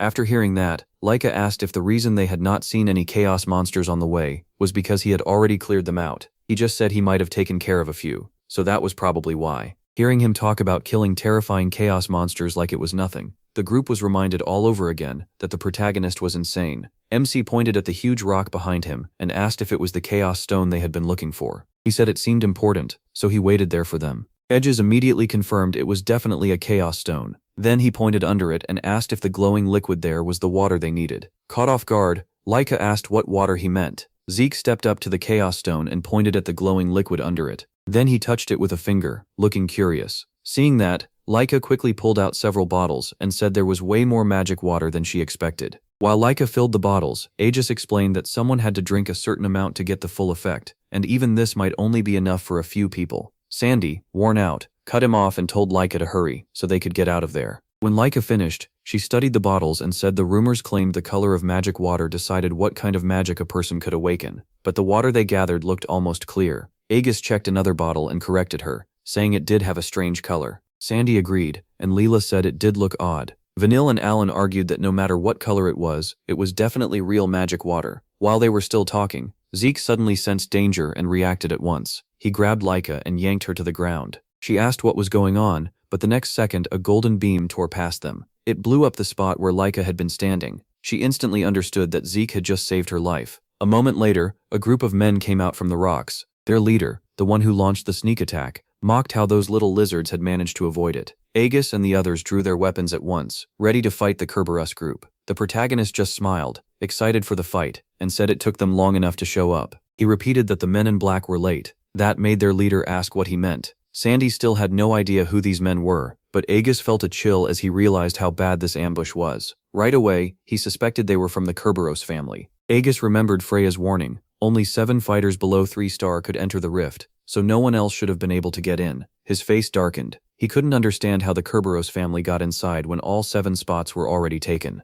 Worse, the group in front of them clearly had 4-star fighters and even a 5-star leader with crushing pressure. Then the leader calmly said he knew they were wondering how they entered the rift. He raised a golden bracelet with a green gem set in it. When Laika guessed the bracelet was the reason, the leader explained it was a bracelet of deception, a rare one-use treasure that let someone slip past special rift entry rules. The higher the user's star rank, the stronger the bracelet had to be, and the gem decided the highest rank it could hide. It was a rare item the Kerberos family got through secret channels, and it vanished after one use. Aegis could barely believe it existed, while Vanille pointed his staff at them and asked if they were stupid for sharing that. The leader only checked his pocket watch and coldly said it didn't matter. Everyone there was going to die in the rift anyway. The instant he snapped the watch shut, Zeke felt danger again and shoved Laika away. Before she understood what happened, the leader fired a surprise rock cannon. A stone wrapped in golden energy shot through the air and smashed into Zeke as he raised his arms to block. Laika cried out in shock. Before she could do anything else, one of the men in black rushed her with his sword up.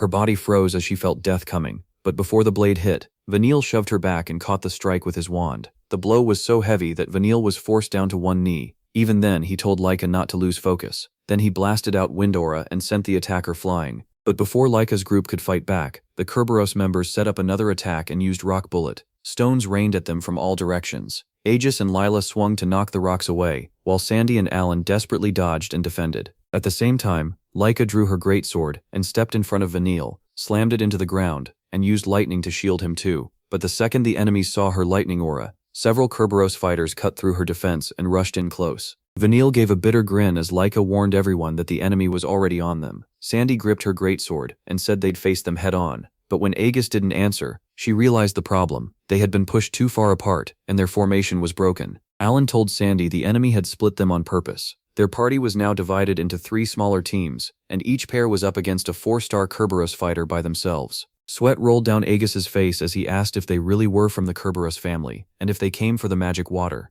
The leader only replied that he had nothing to say to someone like him. Aegis fell silent. Laika worried about Zeke, but forced herself to focus. Thinking about him now would only get her killed, especially against enemies like these. 4-star fighters were on a whole different level. A normal person could train their whole life and maybe reach 3-star, but 4-star was for people born with real talent. The gap between 3-star and 4-star was huge. Laika also knew for sure that the enemy leader was a 5-star fighter. Even if they beat the enemies in front of them, the moment that leader stepped in, it would be over. And his earlier attack was clearly magic, so the leader was likely a powerful mage too. Then he snapped his fingers and ordered his men to finish the lizards. They obeyed at once, and purple energy burst from the ground as they used a summoning spell. A savage beast rose from the magic circle, a giant hound with glowing purple eyes. Laika stared in shock, and even Aegis could hardly believe they could summon monsters. Sandy gaped at the creatures and asked if they were really dogs, but Alan quickly said they were monsters, 3-star ones. Laika clenched her teeth as she felt their situation getting worse by the second.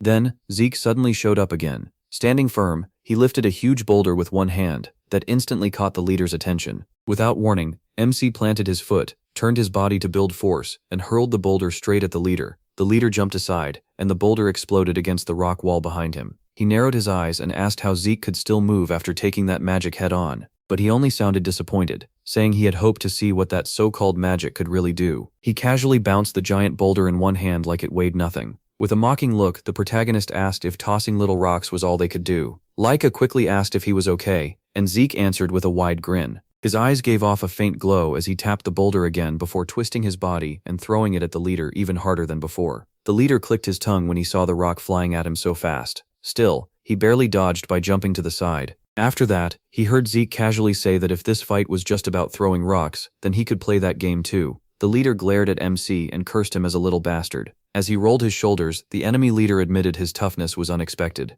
But after glancing at his pocket watch, he calmly said Zeke would still meet the same end. He used his ability at once and summoned another beast. Violent purple aura surged up as a monster appeared. Its glowing eyes locked right onto the protagonist. But instead of fear, MC looked thrilled. He wondered if magic really could summon monsters, and said magic was amazing. The leader could only stare, unable to make sense of him. The leader and his summon showed off their 4-star and 5-star power, asking if Zeke still didn't get how badly outmatched he and his team were. He paused, then admitted the situation really was pretty bad for him, and the others right now. That answer even made the leader go quiet for a moment. Then the protagonist smiled and looked up, like he was waiting for something. Right then, a loud chirp rang across the battlefield and shook the area. The enemies and their monsters looked up at once. Laika and Vanille did too, and their foes immediately started cursing. Several birds were diving down from the sky at incredible speed, their eyes glowing gold as they came in with crushing force. In a flash, the smaller birds dropped right in front of Zeke's group. Laika was so stunned she could barely process what she was seeing.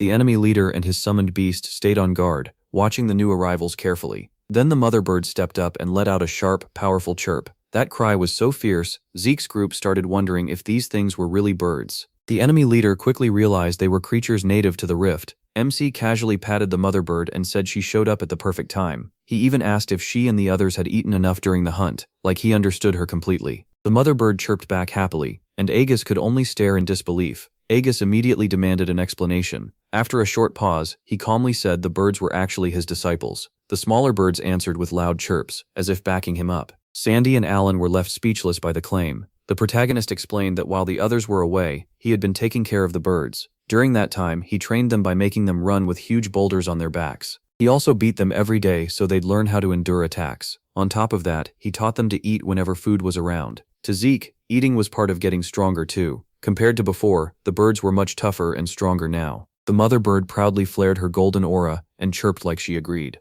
Laika had to ask if MC had really been raising the birds, and if they were his disciples, just like the rest of them. Sandy was still trying to wrap her head around it. She couldn't help wondering what Zeke had been doing the whole time they were gone. He ignored the questions and looked at the mother bird instead. He apologized for asking so suddenly, then asked if she and her flock were up for a little exercise after eating. All he wanted was for them to handle the mutts for him. The birds chirped at once and turned their threatening stares on the enemy beasts. But the leader of the mutts suddenly howled and sent its pack charging in. The mother bird answered with a strong chirp and led her flock straight into the rushing monsters. Zeke watched the birds and monsters clash with a grin, while the enemy leader kept his full attention on him. Even with the fight raging behind them, the protagonist stayed calm and said the bird disciples had changed things. Now they finally had the power to face their enemies head-on. Then he asked if the enemy leader agreed. The reply was a drawn sword. Advancing on MC, the enemy leader scoffed at the idea that a few birds could matter. Calling him a lizard, he warned Zeke not to get carried away, and suddenly lunged, driving his sword right at him. He barely dodged in time. Laika panicked when she saw a 5-star enemy go straight for the protagonist, but Vanille snapped at her and told her to focus on the enemy in front of them. She tried to argue, but Vanille cut her off. If she kept worrying about MC, they'd never win this fight. First, she needed to worry about staying alive herself. Realizing he was right, Laika quickly apologized. She turned her full focus back to the enemy in front of her. Then Laika declared that their first job was taking down the one blocking their way. Their opponent couldn't understand where that confidence came from. He warned that if they kept wasting time, their friend would die. But Laika fired back that she'd help Zeke after beating him first. Annoyed, the enemy brushed it off as childish nonsense. He dragged his sword along the ground, then used the Earthhound sword-style technique landslide to launch a heavy attack. Laika raised her great sword in time and blocked it. Seeing the opening, Vanille clenched his teeth, gathered wind aura, and fired Pierce Gale from the side. As it hit, Laika caught her chance and followed with her great sword art, Lightning Flash. Golden lightning slammed into the enemy and drove him back. Still, he reacted fast and stabbed his sword into the ground to stop himself. Under their coordinated pressure, Vanille striking from range and Laika attacking up close, he became sure they were the children of the Eldrigan family head. Laika and Vanille were both irritated.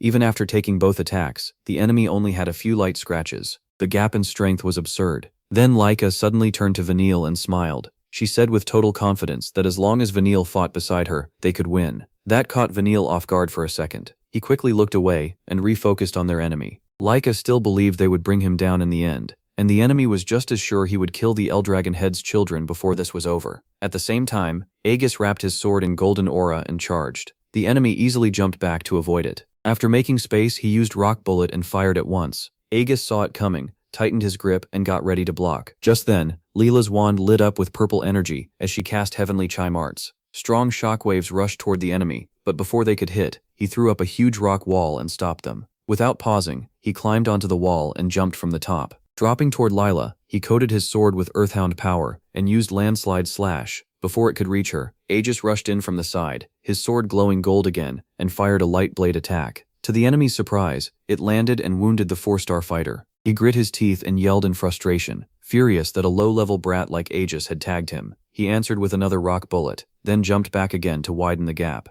At the same time, Leela rushed in and tried to follow up with Rolling Wave from her Wave Echo Staff arts, but their opponent was too sharp. He noticed her right away, and before she could strike, the ground under Leela started shaking. Her eyes widened when she realized she couldn't move. The enemy had used Earthbind to lock her in place. Then he immediately sent a barrage of rock bullets at her. Leela blocked with her staff, but the force shoved her back. Aegis called out to her in alarm. The enemy didn't let up. He used Landslide Slash again and rushed straight at Aegis. Aegis was a little slow to react, but he still got his sword up in time to block. Even so, he knew that if this kept going, his weapon wouldn't hold much longer. Cracks were already spreading across the blade. The enemy could barely believe Aegis had survived another hit. He answered by summoning rock needles, sending stone spikes at Aegis from all sides. The instant Aegis noticed the trap, he kicked the enemy in the stomach and used the recoil to jump away, barely escaping the spikes. Looking at his damaged sword, Aegis muttered that he'd expected a 4-star enemy to be this strong. Leela quickly agreed. Then Aegis studied the man's attacks and tried to figure out what kind of sword style he was using. The slashes were hard to read, almost like Vanille's wind attacks, but they also hit with weight like Laika's blows.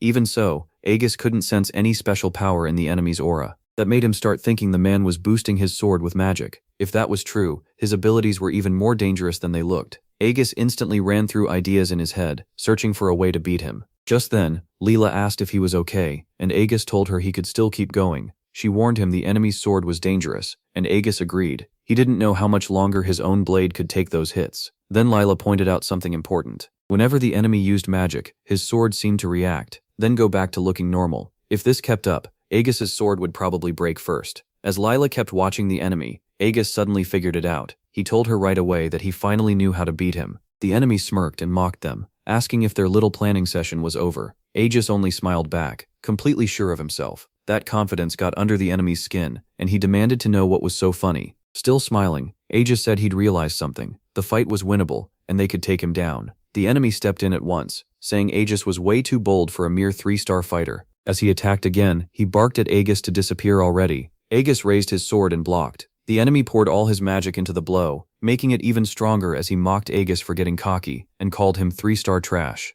The force drove Aegis down to one knee, but he gritted his teeth and held on with everything he had. At that moment, Leela jumped in to catch the enemy off guard, but he noticed her right away. He mocked her, saying he could see every move and every attack she made. Then, as the magic around the enemy's sword faded, Aegis's eyes flashed. His plan was finally complete. With a small grin, Aegis told him he could read his movements too. Then he released his full power. The enemy's sword was knocked aside in an instant, and Aegis used the secret art of the 1,000-blade style. Golden aura burst around his sword as he put everything into the strike and unleashed the 5-edge ultimate blade straight into the enemy's chest, blasting him away. Blood spilled from the enemy's mouth, and he could barely process what just happened. A 4-star fighter had lost to someone at 3 stars. A moment later, Aegis dropped to one knee, worn out. Lila rushed over and asked if he was okay. With a weak smile, Aegis said he was somehow still up. More than anything, he was just glad they found an opening. Leela asked what opening he meant. Aegis told her she was the one who found it. Still puzzled, Leela asked if she had really said something that important.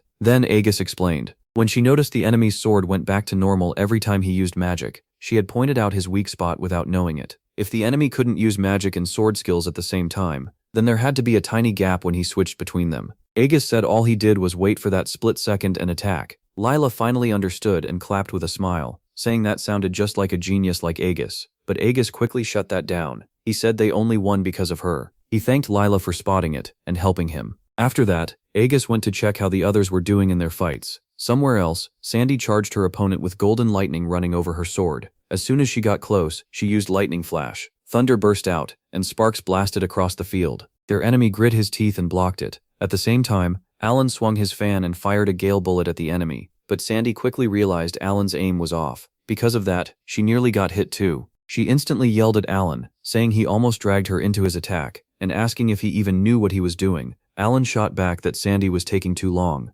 Annoyed, Sandy asked what that was supposed to mean. Before they could keep arguing, a huge blast cut them off. Sandy and Alan turned forward when their enemy warned that they were standing way too close together and should get ready. Both of them quickly raised their guard. Alan put up a wind wall, while Sandy knocked away the incoming rock bullets with her greatsword. After that, Sandy admitted 4-star fighters were seriously tough. Alan agreed, but said the fight was even harder because Sandy kept getting in his way. Sandy fired right back, saying Alan was the real problem and messing up her attacks. He brushed that off and reminded her he'd been covering for her every time she slipped. Still, Sandy wouldn't let it go and kept blaming Alan. The enemy stayed quiet for a second, then attacked again while they were still bickering. Using Stone Spike, he sent a surprise strike straight at Sandy. Alan saw it at once, used Stormblade, and cut the spikes apart before they reached her. Then he told Sandy she'd lost focus again. He warned her to pay attention, but Sandy snapped back that she already saw the attack coming. The enemy mocked them, asking if they really thought they could win with teamwork that sloppy. He sneered that lizard brats were all the same.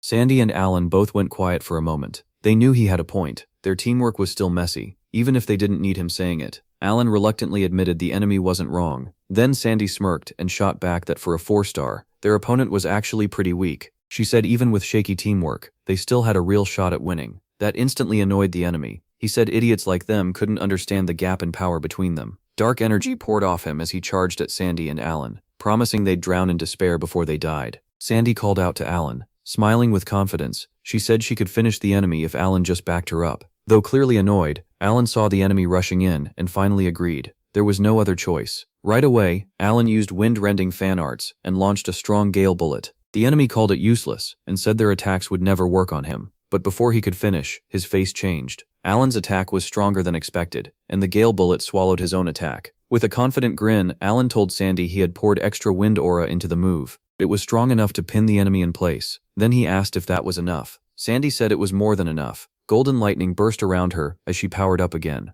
electricity snapping all over her body. She ordered the enemy to take this attack, then slammed him with a brutal lightning slash. Hurt and furious, the enemy cursed Sandy and Alan. Alan just called him stubborn and used Typhoon falling to dust. Wild winds swallowed their opponent whole, and all that came out were screams. When the enemy finally hit the ground, Sandy and Alan stayed on guard, realizing they had really beaten him. Sadly, that peace lasted only a moment. Alan immediately complained that Sandy always left things half done. If she said she'd beat the enemy herself, then she should have finished him. Sandy fired back at once, saying Alan should learn how to stab right. She reminded him his last attack only worked because she made the chance for it. Fed up, Alan muttered that for all her bragging, she still hadn't finished the enemy herself. Even with their opponent unconscious on the ground, Sandy and Alan kept arguing like nothing had changed. Elsewhere, a 4-star enemy kept pelting Laika and Vanille with rock bullets. As they ran and dodged, Vanille cursed him and poured wind aura into his staff. Using Ghost Wind Umbrella style, Whirlwind Impact, he struck back, but the enemy only mocked the attack. He kept pressing them without slowing down. Seeing a chance, Laika used the first secret art of her Thunder Greatsword arts, Heavenly Thunder, and jumped in for a surprise hit, but the enemy spotted her right away. With a flip of his sword, he raised a wall of earth under himself and used it to block her lightning strike. The instant Laika's attack hit, a huge burst of energy exploded across the battlefield. She refused to stop and poured even more golden lightning into her greatsword. In response, the enemy used his Earthhound sword style called Earthen Swordsman. Sand surged up from the ground and wrapped around his body, making Laika stare in shock. Even so, she kept forcing more lightning into her blade, determined to break through. But the enemy held firm. That's when Laika realized what was happening. Her lightning was being sent straight into the ground through his defense. Just when she thought she'd broken through, the enemy caught her with a sudden counter. He used Landslide Slash, forcing Laika to brace with her greatsword. Before she could recover, he drove a hard kick into her stomach. The hit sent her flying, and while she struggled to recover, the enemy moved to finish her. Before he could, he sensed something coming from behind. He barely dodged in time as a wind aura sneak attack came from his blind side. Vanille clicked his tongue, annoyed that the enemy still escaped an attack from his blind spot. Even though it missed, the attack forced the enemy to jump back and make space. Vanille and Laika used that chance to duck behind a large boulder. Laika thanked him for saving her, but Vanille looked away and said he only used the opening. He wasn't trying to help her. Laika let it go, but she knew the truth. Vanille was just too embarrassed to admit he wanted to help. Peeking out from behind the boulder, Laika's face grew serious. Things were worse than she thought. The enemy was insanely strong, probably one of the strongest at the 4-star level. As she watched him closely, Laika realized his earth-based sword style completely cancelled out her lightning aura. Worse, his earth magic kept wearing down their weapons, leaving almost no opening. The only chance she saw was when he switched between magic and sword skills. The problem was, the gap lasted less than a second. Laika could tell he had trained to cover every weakness in his style. Even with the speed of her Thunder Greatsword arts, she still wasn't fast enough to use that opening every time. Vanille couldn't do it either. Vanille finally said that if they kept fighting like this, they'd never win. Laika agreed and asked if he could use poison on the enemy. That only made him more annoyed. He complained that Zeke had emptied his whole poison stock before they left for the mission, saying it wouldn't count as real training if Vanille used poison. To make it worse, he even made him clear out the real killing poison he had hidden in his own body. Hearing that, Laika could only sigh and mutter his name. She said that if so, they really had no way to use the enemy's opening. Still irritated, Vanille told her they weren't out of options yet. As soon as Laika tried to ask what he meant, the enemy found their hiding spot and mocked them for looking so relaxed. Right after that, another wave of rock bullets came at them. As they ran, Laika shouted and demanded to know the plan. Vanille said all she had to do was land her fastest attack on the enemy. Confused, Laika reminded him she wasn't fast enough to land a clean hit. Vanille calmly told her not to worry, he'd handle that part. His confidence caught Laika off guard, and she went quiet for a moment. Thinking she might not believe him, Vanille said they could drop the plan if she didn't trust him. Before he could finish, Laika smacked aside another rock bullet with her greatsword, and said she trusted him. Then she said it again, with no doubt at all. She trusted him completely. That caught Vanille off guard, and he went quiet. A moment later, he used his wind aura to speed away from the barrage, while Laika kept blocking the attacks. The enemy sneered, saying it wouldn't matter what they tried. Then he lifted a hand. Earth spikes shot up to cut them off. Laika rushed in at once and cut down every spike in front of her. At the same time, Vanille fired off another whirlwind impact. The enemy threw up a rock wall to block it. As soon as it rose, Vanille told Laika this was her chance. She burst forward without a second of hesitation. The enemy called them idiots, and said he'd turn them into pincushions before firing another wave of rock bullets. Vanille shot back that it wasn't happening. He used his wind aura to block the barrage and cover Laika as she charged in. Once the enemy realized her rush couldn't be stopped, he readied Shatterwall as a last line of defense. But Vanille was already expecting that. Another whirlwind impact smashed the wall before it could stop her. For the first time, the enemy looked shaken. He called them fools again, saying the result wouldn't change even if they tried this 100 times. Laika kept charging, her greatsword wrapped in golden lightning. Behind her, Vanille used Swift Gale and sent strong wind currents at her back. The boost hit, and her eyes went wide. Finally seeing his plan, she locked in on the enemy ahead.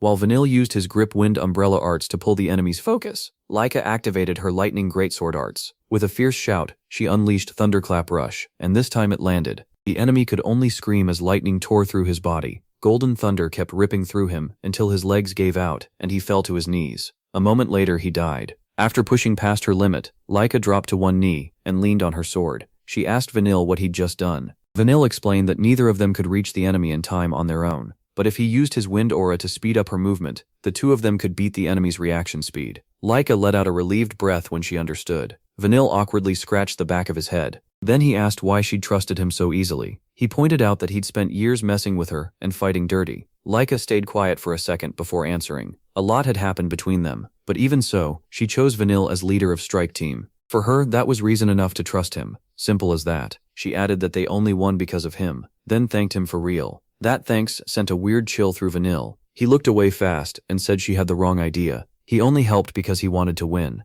Laika just smiled. Then she turned to Zeke's fight with the 5-star enemy. Right then, she froze in shock. The protagonist had been swallowed by a huge mass of earth spikes, but the next second, Zeke clenched his fist. Every spike around him burst apart into countless pieces. As the rubble fell, MC laughed loudly and said this fight was amazing. The instant he landed, he rushed the enemy with a huge grin, telling him to show even more magic. Seeing him come in, the 5-star enemy coated his sword in hardened earth with shattered stone sword arts. Rock armor, razor edge. It changed nothing. Zeke broke the stone-covered blade with one punch and blasted the enemy back with raw force. He casually told the enemy that stone armor was useless against him. Using his sword to steady himself, the enemy fired back with an earth spell called Ground Ripper. Golden energy flared as he slammed a fist into the ground. The earth split open and rushed at Zeke like a giant mouth. The protagonist braced both arms and legs against the closing walls and forced them apart. The enemy thought he'd be trapped. Instead, Zeke shot upward just before it closed, laughing that this was getting more fun every second. When he landed, he glanced over and noted that everyone else seemed done with their fights. Nearby, the mother bird gave a happy chirp after beating her opponent. The smaller birds lifted their wings proudly, saying they had won too. Then the enemy looked toward Aegis and Lila. Even with Sandy and Alan still arguing like always, the enemy admitted he would have liked to keep enjoying this fight, and Zeke's strange style a while longer. Still, he said he could never accept losing to a lizard and some 3-star brat. As he spoke, MC noticed the hard resolve in the enemy's eyes. Then, without warning, the enemy shoved his own hand into his chest. The moment he triggered his magic, his golden aura blasted upward, sending a shockwave across the battlefield. As the force knocked off his cap, he swore he'd finish the mission even if it killed him. At once, the ground started shaking. Alan's face changed, and he warned everyone that something was moving under them. Cracks spread everywhere as countless earth spikes burst up from below. Sandy and Lila dodged quickly, wondering if this was some advanced spell. Aegis corrected them right away. This wasn't a spell. Instead of using a technique, the enemy's huge magic power was forcing the land itself to move for him. Watching closely, Zeke noticed the hardness and sharpness of the earth around them had become way stronger than before. He couldn't help but wonder if the enemy was overloading his aura or his magic. Either way, his power had clearly jumped. Zeke also understood that power like that had to come with a brutal backlash. Then Vanille's eyes widened. The enemy slowly raised a hand, and the earth around him gathered into a giant boulder high overhead. Everyone's attention snapped to him as more earth piled into the growing mass. He only smiled, excited to see what would happen next. Vanille and Sandy stared up at the huge boulder, and Sandy yelled, asking if he planned to drop it right on them. Aegis quickly warned them that things had turned very dangerous. There was nowhere left to run. At this rate, the Chaos Stone would be destroyed. Leela asked if they weren't supposed to break the Chaos Stone themselves, and Aegis said yes, but once it shattered, the rift would start closing. Sandy panicked and asked if that meant they'd get trapped inside the rift. Vanille covered his ears and snapped that if she had enough energy to scream, she should help stop the enemy. Laika agreed. They had to stop him now, but getting close was the real problem. The wild energy around the enemy and the shifting ground made any approach almost impossible. Then the enemy drove his sword into the ground and declared it was already too late. According to him, this was where they all died. Laika's eyes widened as the enemy cast Fallstar, sending the giant boulder down toward the Chaos Stone. Vanille and the others froze for a beat, but Zeke's face hardened as he slowly raised a fist. Laika snapped everyone out of it and ordered them to destroy the boulder with everything they had. Aegis poured aura into his sword and got ready to strike. Lila gathered purple aura into her staff. Vanille and Alan started casting strong wind spells at once, while Sandy and Laika finished charging their lightning techniques. The second they were ready, they all fired together at the falling boulder, and a huge explosion burst across the sky. When the smoke cleared, Laika could barely believe what she was seeing. Sandy looked just as worried. Even with all their power combined, the boulder hadn't taken any damage and kept falling toward the Chaos Stone. Their enemy dropped to one knee from exhaustion, but still wore a smug grin. He said he'd poured all his power into that spell, enough to reach the level of a 7-star technique. No group of 3-star fighters could ever break it. Vanille cursed and told Alan to attack with him. Together they launched powerful wind tornadoes to try to slow the boulder, but Lila quickly saw that even their combined wind magic couldn't stop it. Through all of this, Zeke stayed quiet as he watched everything happen. Then a big grin slowly spread across his face as he stared at the giant boulder above. Laika suddenly shouted Zeke's name in shock when he blasted into the air straight at the falling boulder. As he flew, the protagonist realized his current 2-star power wasn't enough to destroy it with aura attacks alone. As far as he was concerned, the easiest answer was to punch it himself. Golden aura burst around his fist as he slammed a punch into the boulder. It only left a scratch. Even then, MC laughed. He knew his fists would probably break before the boulder did, but that still didn't make him stop. He punched the same spot again, and again, and again. Every blow hammered that exact point. As the barrage went on, Zeke finally saw real damage spreading through the boulder. With a roar, he gathered every bit of strength he had left and threw another crushing punch. His aura flared and his blood surged. Under the non-stop assault, cracks raced across the boulder, and its structure finally started to break apart. Still on one knee and holding his chest, the enemy stared in disbelief. Zeke didn't hesitate. He called up World Crumbling Strike in his right hand and World Bursting Strike in his left.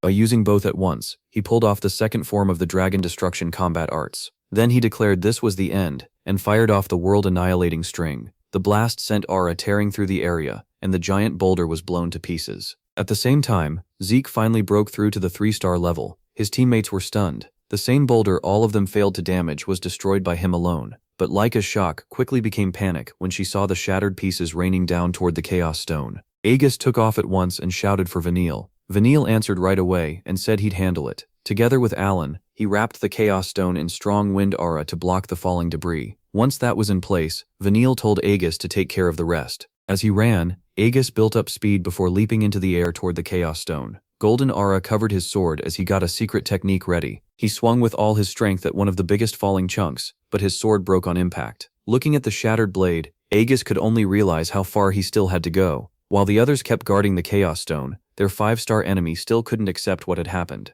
After everything he gave up, Zeke had still destroyed Falstar. The protagonist walked up to the beaten enemy and said he was the last problem left. With his arms crossed, he casually asked what he would do now. The man pulled his sword from the ground and said the answer was obvious. Using the last of his strength, he charged and swore to finish his mission no matter what. Zeke, impressed by that resolve, tightened his fist. Before the attack could land, MC slammed a crushing punch into his chest. Blood burst from the enemy's mouth, and his eyes rolled white from the impact. As he died, he admitted he couldn't believe a dragon had been hiding among lizards. As the man dropped, Zeke watched in silence. He admitted that his enemy's will to keep standing until the end was truly admirable. Once the Chaos Stone was safe, Laika and the others rushed over to him. Laika quickly asked if he was okay, and Zeke answered like that was a silly thing to ask. Aegis smiled and said even he hadn't expected the protagonist to beat a 5-star enemy. Vanille, looking annoyed, reminded them that worrying about the protagonist was always a waste of time, though he agreed MC was completely insane. Alan then pointed out that he had been only 2-star when the fight started. When they realized he had reached 3-star, everyone went quiet, and he seemed even more like a monster. Leela congratulated him on moving up. Sandy said she finally understood why everyone called him a monster. In reply, Zeke just grumbled that they were being rude. Then he smiled and told them all they fought well, saying he was proud of everyone's effort. Just then, the birds chirped to get his attention. The protagonist praised them too, and said their training had clearly worked. Laika walked over to the birds and said she didn't know much about them, but she truly thanked them for holding back the monsters, so the others could focus on the enemy. She gently patted one bird on the head and thanked it from the heart. Meanwhile, Edges said nothing as he stared at the dead 5-star fighter. After a moment, he noticed a necklace around the man's neck. Curious, Edges stepped closer and picked it up. A closer look showed it was actually a dog tag. When Edges said the engraved name was Jack Rock, Sandy repeated it in shock. She said her father had mentioned Jack Rock before. He was an elite of the Kerberos family, known as the Hound. Sandy shouted again when it hit her. They had really beaten him. Vanille had a hard time believing someone on a secret mission would carry something that could expose him, and Lila wondered if their enemies were really that careless. Edges offered another idea. Maybe they never even thought they could lose. When Vanille asked why, Edges explained that the rift only let people up to 3-star enter, yet their enemies had still sent several 4-star fighters and even an elite 5-star warrior. They probably never imagined defeat was possible. Laika agreed. Their enemies clearly meant to wipe them out inside the rift, but never expected them to be this strong. Still, most of the credit belonged to Zeke. He brushed off the praise and said there was a lot to think about later, but for now it had been a great fight and everyone did their part well. While hugging the birds, he asked if they were finally done with all the serious talk. No one answered at first. Then Vanille said an enemy like MC, someone who solved everything by smashing through it, was probably the worst kind of foe they could have met. Laika admitted that even with the win, they had some very close calls, and she wondered how they were supposed to leave the rift. Suddenly, he rushed over and told everyone to wait. There was still one important thing left to do. Laika asked if she had forgotten something, and Zeke said yes. Grinning, he reminded them they still had to drink the magic water before leaving. A quick note on the Dragon Destruction combat arts. It's the strongest martial art of the Dragon family heads.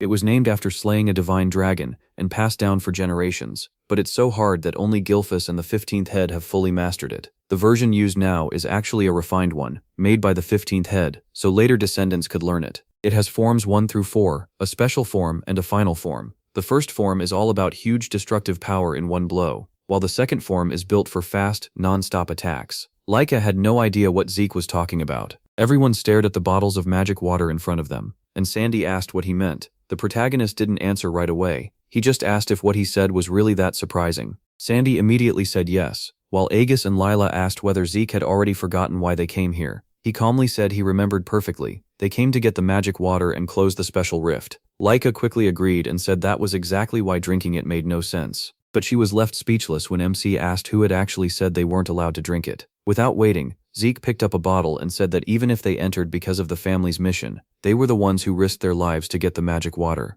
The Dragon family didn't change that. They were the ones who fought for it and won it. So to him, handing it over just because it was the mission felt strange, and he asked if the others really agreed with that. Alan reminded everyone that the magic water could create more mages, making it priceless to the Eldragon family. If they acted on their own, they might face the family head's anger. Vanille agreed, and added that drinking it without permission could bring any kind of punishment, even execution. Zeke just tossed the bottle in his hand and said that wasn't his problem. In the Eldragon family, strength was what mattered most, so what was wrong with chasing a new power like magic? Edges said the protagonist made a fair point, but reminded them that without this mission, they never would have entered the special rift at all. MC brushed that off. If the family wanted the magic water that badly, then the family head should have come and taken it himself. Zeke reminded them their mission was to clear the special rift and recover the magic water. Relying on them to do what the family head couldn't do himself was proof of Ball's limits. If he wanted the magic water so badly, he should have had the power to achieve the impossible. The fact that he couldn't meant that without them,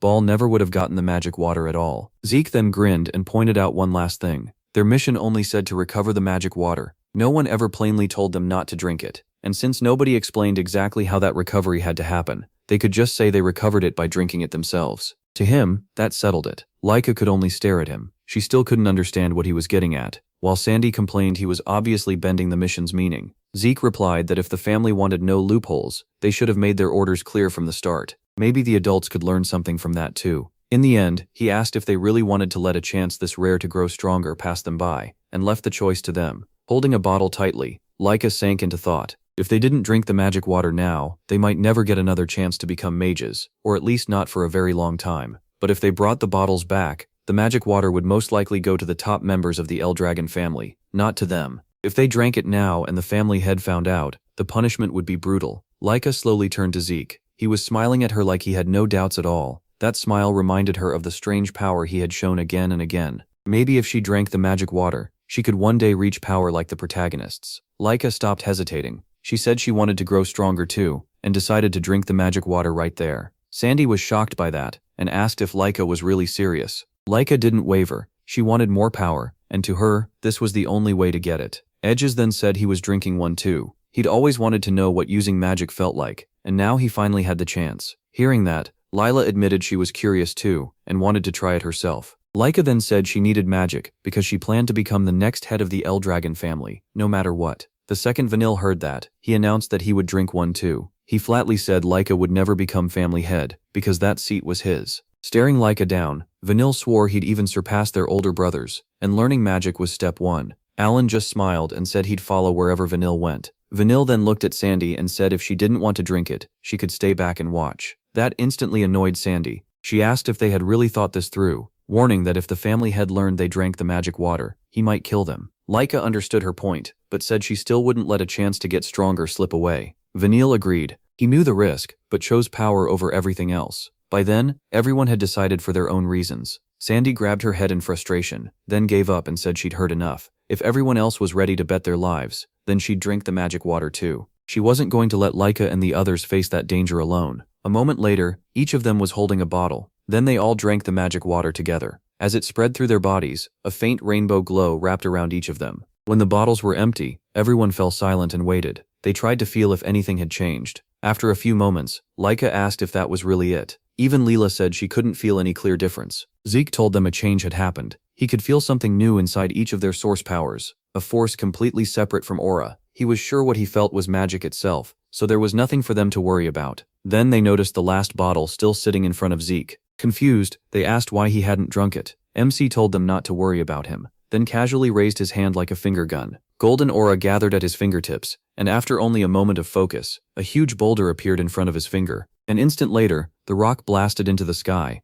The group just stared, and Zeke casually called the move rock cannon. He proudly added that the stone he made was even bigger than the ones used by their last enemy. Everyone froze in shock. Aegis immediately asked how he was using magic without ever drinking the magic water. Leela added that Zeke shouldn't have even known how magic worked. The protagonist said it was like how he learned Laika's lightning aura and Vanille's wind aura. After taking in enough spells, he had started using magic without even noticing it. Even Zeke didn't fully get it. But thanks to Dragon King's breath, his body kept absorbing the magic inside every spell he endured. Over time, that power built up in his source power, until it turned into magic on its own. As for casting spells, he said he just copied the flow of magic he saw from their last opponent. Laika could barely believe MC copied magic after seeing it once, while Vanille could only stare and call him a total freak. He just laughed, then explained the real reason he hadn't drunk the last bottle. Someone still needed to bring one back to the family. That way, the family head would at least get something for the investment. Even Laika, though reluctant, admitted that Zeke's logic made sense. She then said they needed to stop arguing and leave. They had already drunk the magic water, so now the only thing left was getting out of the rift. Aegis agreed, but warned that escaping would be the hard part. They had been told that the only way to close the rift was to destroy the Chaos Stone, and how long it took to collapse depended on the rift's size. Based on the massive Chaos Stone in this special rift, Aegis guessed it would take at least 3 days, maybe a full week, before it vanished. Leela said that timing was awkward. Laika quickly corrected her. It was worse than awkward. If they ran into as many chaos creatures on the way back as they did coming in, they might need over a week just to reach the exit, and they still had no clue how they'd get back into the sky. That meant they might not make it out alive. Almost like it understood them, the mother bird walked over to Zeke and called out. When he asked what was wrong, all the giant birds gathered around him and cried out together. Somehow, the protagonist seemed to understand what they meant. A few moments later, Sandy's terrified screams rang through the air as they rode the giant birds toward the rift's exit at incredible speed. As they kept flying, the speed only got more intense. Sandy kept screaming because the flight was so fast it scared her half to death. Even Laika was getting dizzy, and she wished Sandy would quiet down a little, but Sandy couldn't help it. She never imagined the giant birds could fly this fast.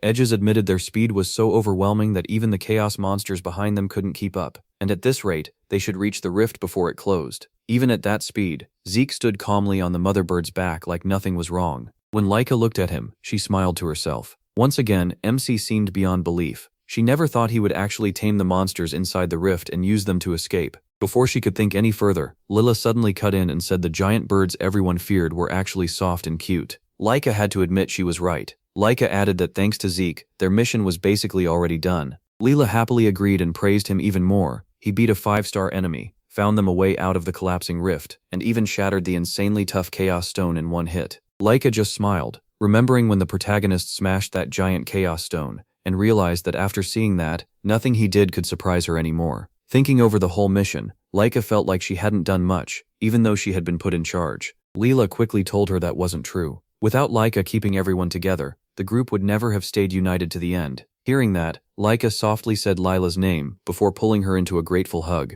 At the same time, Laika made herself another quiet promise. She would become strong enough to truly lead them, and one day, she would become the next head of the Eldragon family. While the giant birds kept racing ahead, Zeke laughed and told the mother bird she was way faster now than when she first carried him off. He said it was thanks to all their training together, and the mother bird answered with a proud cry. MC praised the chicks too, saying they could already keep up with their mother, and had a bright future ahead. The chicks chirped happily at the compliment, but then the mother bird suddenly went quiet and looked back at Zeke like she wanted to tell him something. Curious, he asked if something was wrong. Without warning, the mother bird began giving off a bright green aura, while the chicks released a shining golden aura too. To everyone's surprise, the mother bird and her chicks sent those strange auras straight into him. Laika gasped and shouted the protagonist's name. Even Zeke had no idea what they had just done to him. The birds only chirped back like this was completely normal. Still confused, MC said chirping wasn't much help, since he couldn't understand them. Right then, Lila pointed everyone's attention ahead. The rift was finally in sight. Since he destroyed the Chaos Stone, it had kept shrinking and was now close to sealing shut. Vanille and Alan immediately saw how much smaller it had gotten,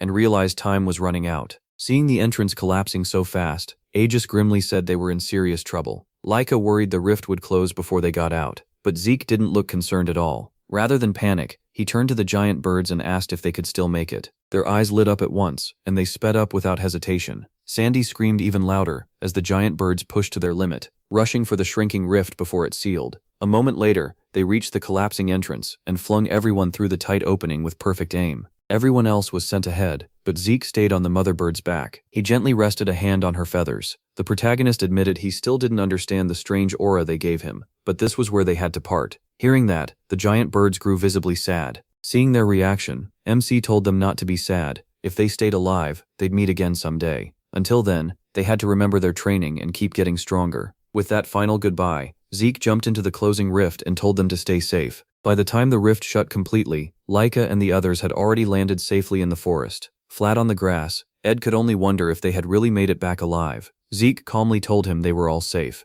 The forest was still dark, but the black haze from before was gone. So was the choking chaos in the air. Even then, Laika reminded them the mission still wasn't over. They had to get back to camp fast, before the Kerberos family found them. But right after she said that, everyone felt a huge, crushing presence closing in. Laika immediately asked what that presence was, and Zeke said it was most likely Kerberos soldiers. Laika was stunned they had been found so fast. Forcing herself up, she told everyone to move now. But as soon as she tried to step forward, her legs buckled, and she fell, realizing every bit of strength had left her. Ed explained the recovery potion had healed their wounds, not their stamina. He could barely stand himself. Lila admitted that now they were out of the rift, all the tension keeping them going had vanished at once. Laika knew they couldn't relax. In their condition, they had no chance against the enemies coming for them. She thought that if they could just reach Eldragon land, Lady Freya and the others would protect them. But Alan pointed out that, like this, running away was almost impossible, and staying to fight would only get them killed. Sandy kept panicking,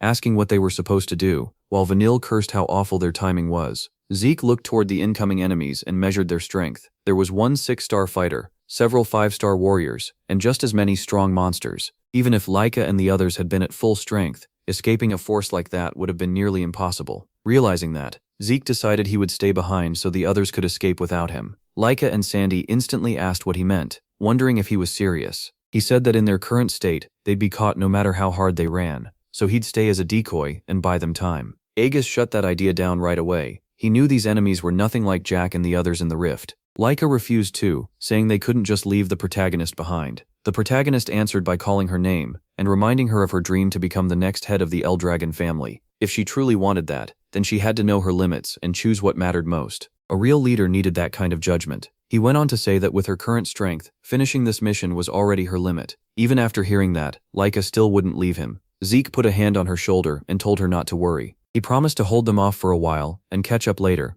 but Laika turned back around and said, with total resolve, that she'd stay with him no matter what. Sandy stared in shock, but Laika apologized and said she could never leave a friend behind, not even for the mission. She couldn't abandon MC. Without wasting another second, Laika ordered everyone else to leave. Seeing how stubborn she was, Zeke realized she was impossible to talk out of it. In the next instant, he struck Laika in the stomach and knocked her out before she could react. As he caught her falling body, Zeke called to Aegis and apologized, then asked him to take Laika. Aegis agreed, but asked if he was really sure about staying alone. He just smiled and said that was a silly question. If he said it'd be fine, it'd be fine. The protagonist told them to leave now. If they kept hesitating, the mission they risked everything for would fail. Instead of worrying about him, they had to escape. As Aegis looked at MC, he knew MC had to be exhausted too, and leaving him alone was incredibly dangerous. But when he saw Aegis hesitate, he gave him another calm smile and said he'd be fine. Aegis finally accepted it, nodded, and promised to return quickly with help. As the others ran toward Eldragon territory, each of them silently prayed Zeke would survive. Meanwhile, the protagonist found it strange that people cared this much about him.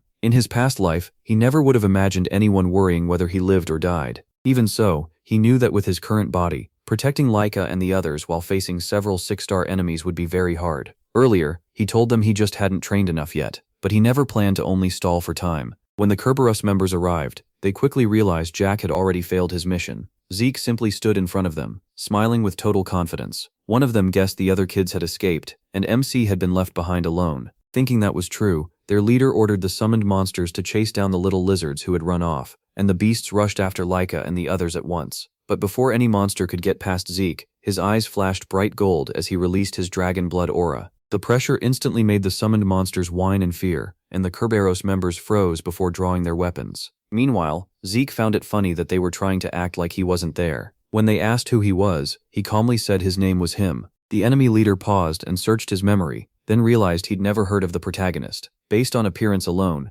Zeke looked like a 3-star fighter, but the pressure coming off him was unlike anything the leader had felt before. As MC rolled his shoulders, he muttered that the technique he'd used earlier had drained him more than expected. Hearing that, the enemy leader brushed him off as a ridiculous brat. The leader decided Zeke had stayed behind as a decoy, and asked if he really thought he could buy time alone. To their surprise, he flatly denied it, saying that was never his plan. He admitted he hadn't had enough fun inside the rift, so instead of just helping his friends escape, he planned to keep every one of them here until he was satisfied. That answer left the enemy leader completely confused, unable to figure Zeke out. Just as the fight was about to start, a blazing crimson aura burst out from deeper in the forest. The second the protagonist felt that pressure, his confidence turned to disappointment. Reinforcements had shown up much sooner than he wanted. The Kerberos leader was just as shocked by the sudden arrival. In the next instant, Freya used her Four Winds footwork, crossed the distance in a flash, and landed right between Zeke and the enemy leader. MC stood there, completely thrown off that his long-awaited fight had been interrupted again,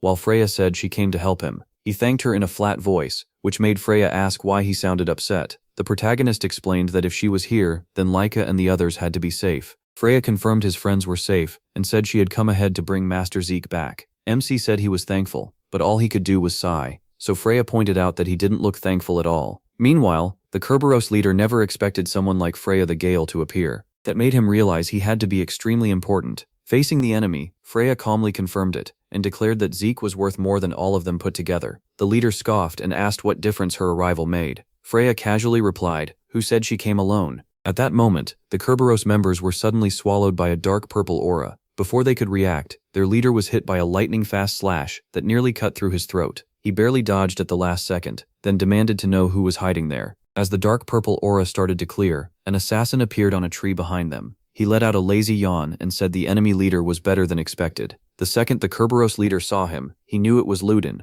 the legendary Phantom Shadow. His face went stiff when he realized even the Dragon Corps vice captain had come for Zeke. Freya gave a small smile and mocked them a little. Now that Ludin was here, this should be easy. Did they agree? Meanwhile, the protagonist watched in silence, clearly interested. From Ludin's movements, MC noticed something strange. He gave off no presence at all, not even a trace of true star ether. Even Freya's stealth looked worse next to his, and the easy way he handled his dagger showed incredible skill. While spinning the dagger around his fingers, Ludin said he had heard the patriarch's illegitimate child was unusual. Meeting Zeke in person, he found that rumor very interesting. The Kerberos leader answered Freya at last. Ludin's arrival had surprised him, but he insisted their odds weren't gone yet. That confidence made Ludin ask if they were looking down on him. Ludin showed no worry at all and drove his dagger into the ground. Then he warned the little hounds not to get cocky. Their heads were still on their shoulders, only because he had held back. If he wanted, he said, he could take every one of them. That included the whole Kerberos family, but their leader boldly told him to prove it if he really could.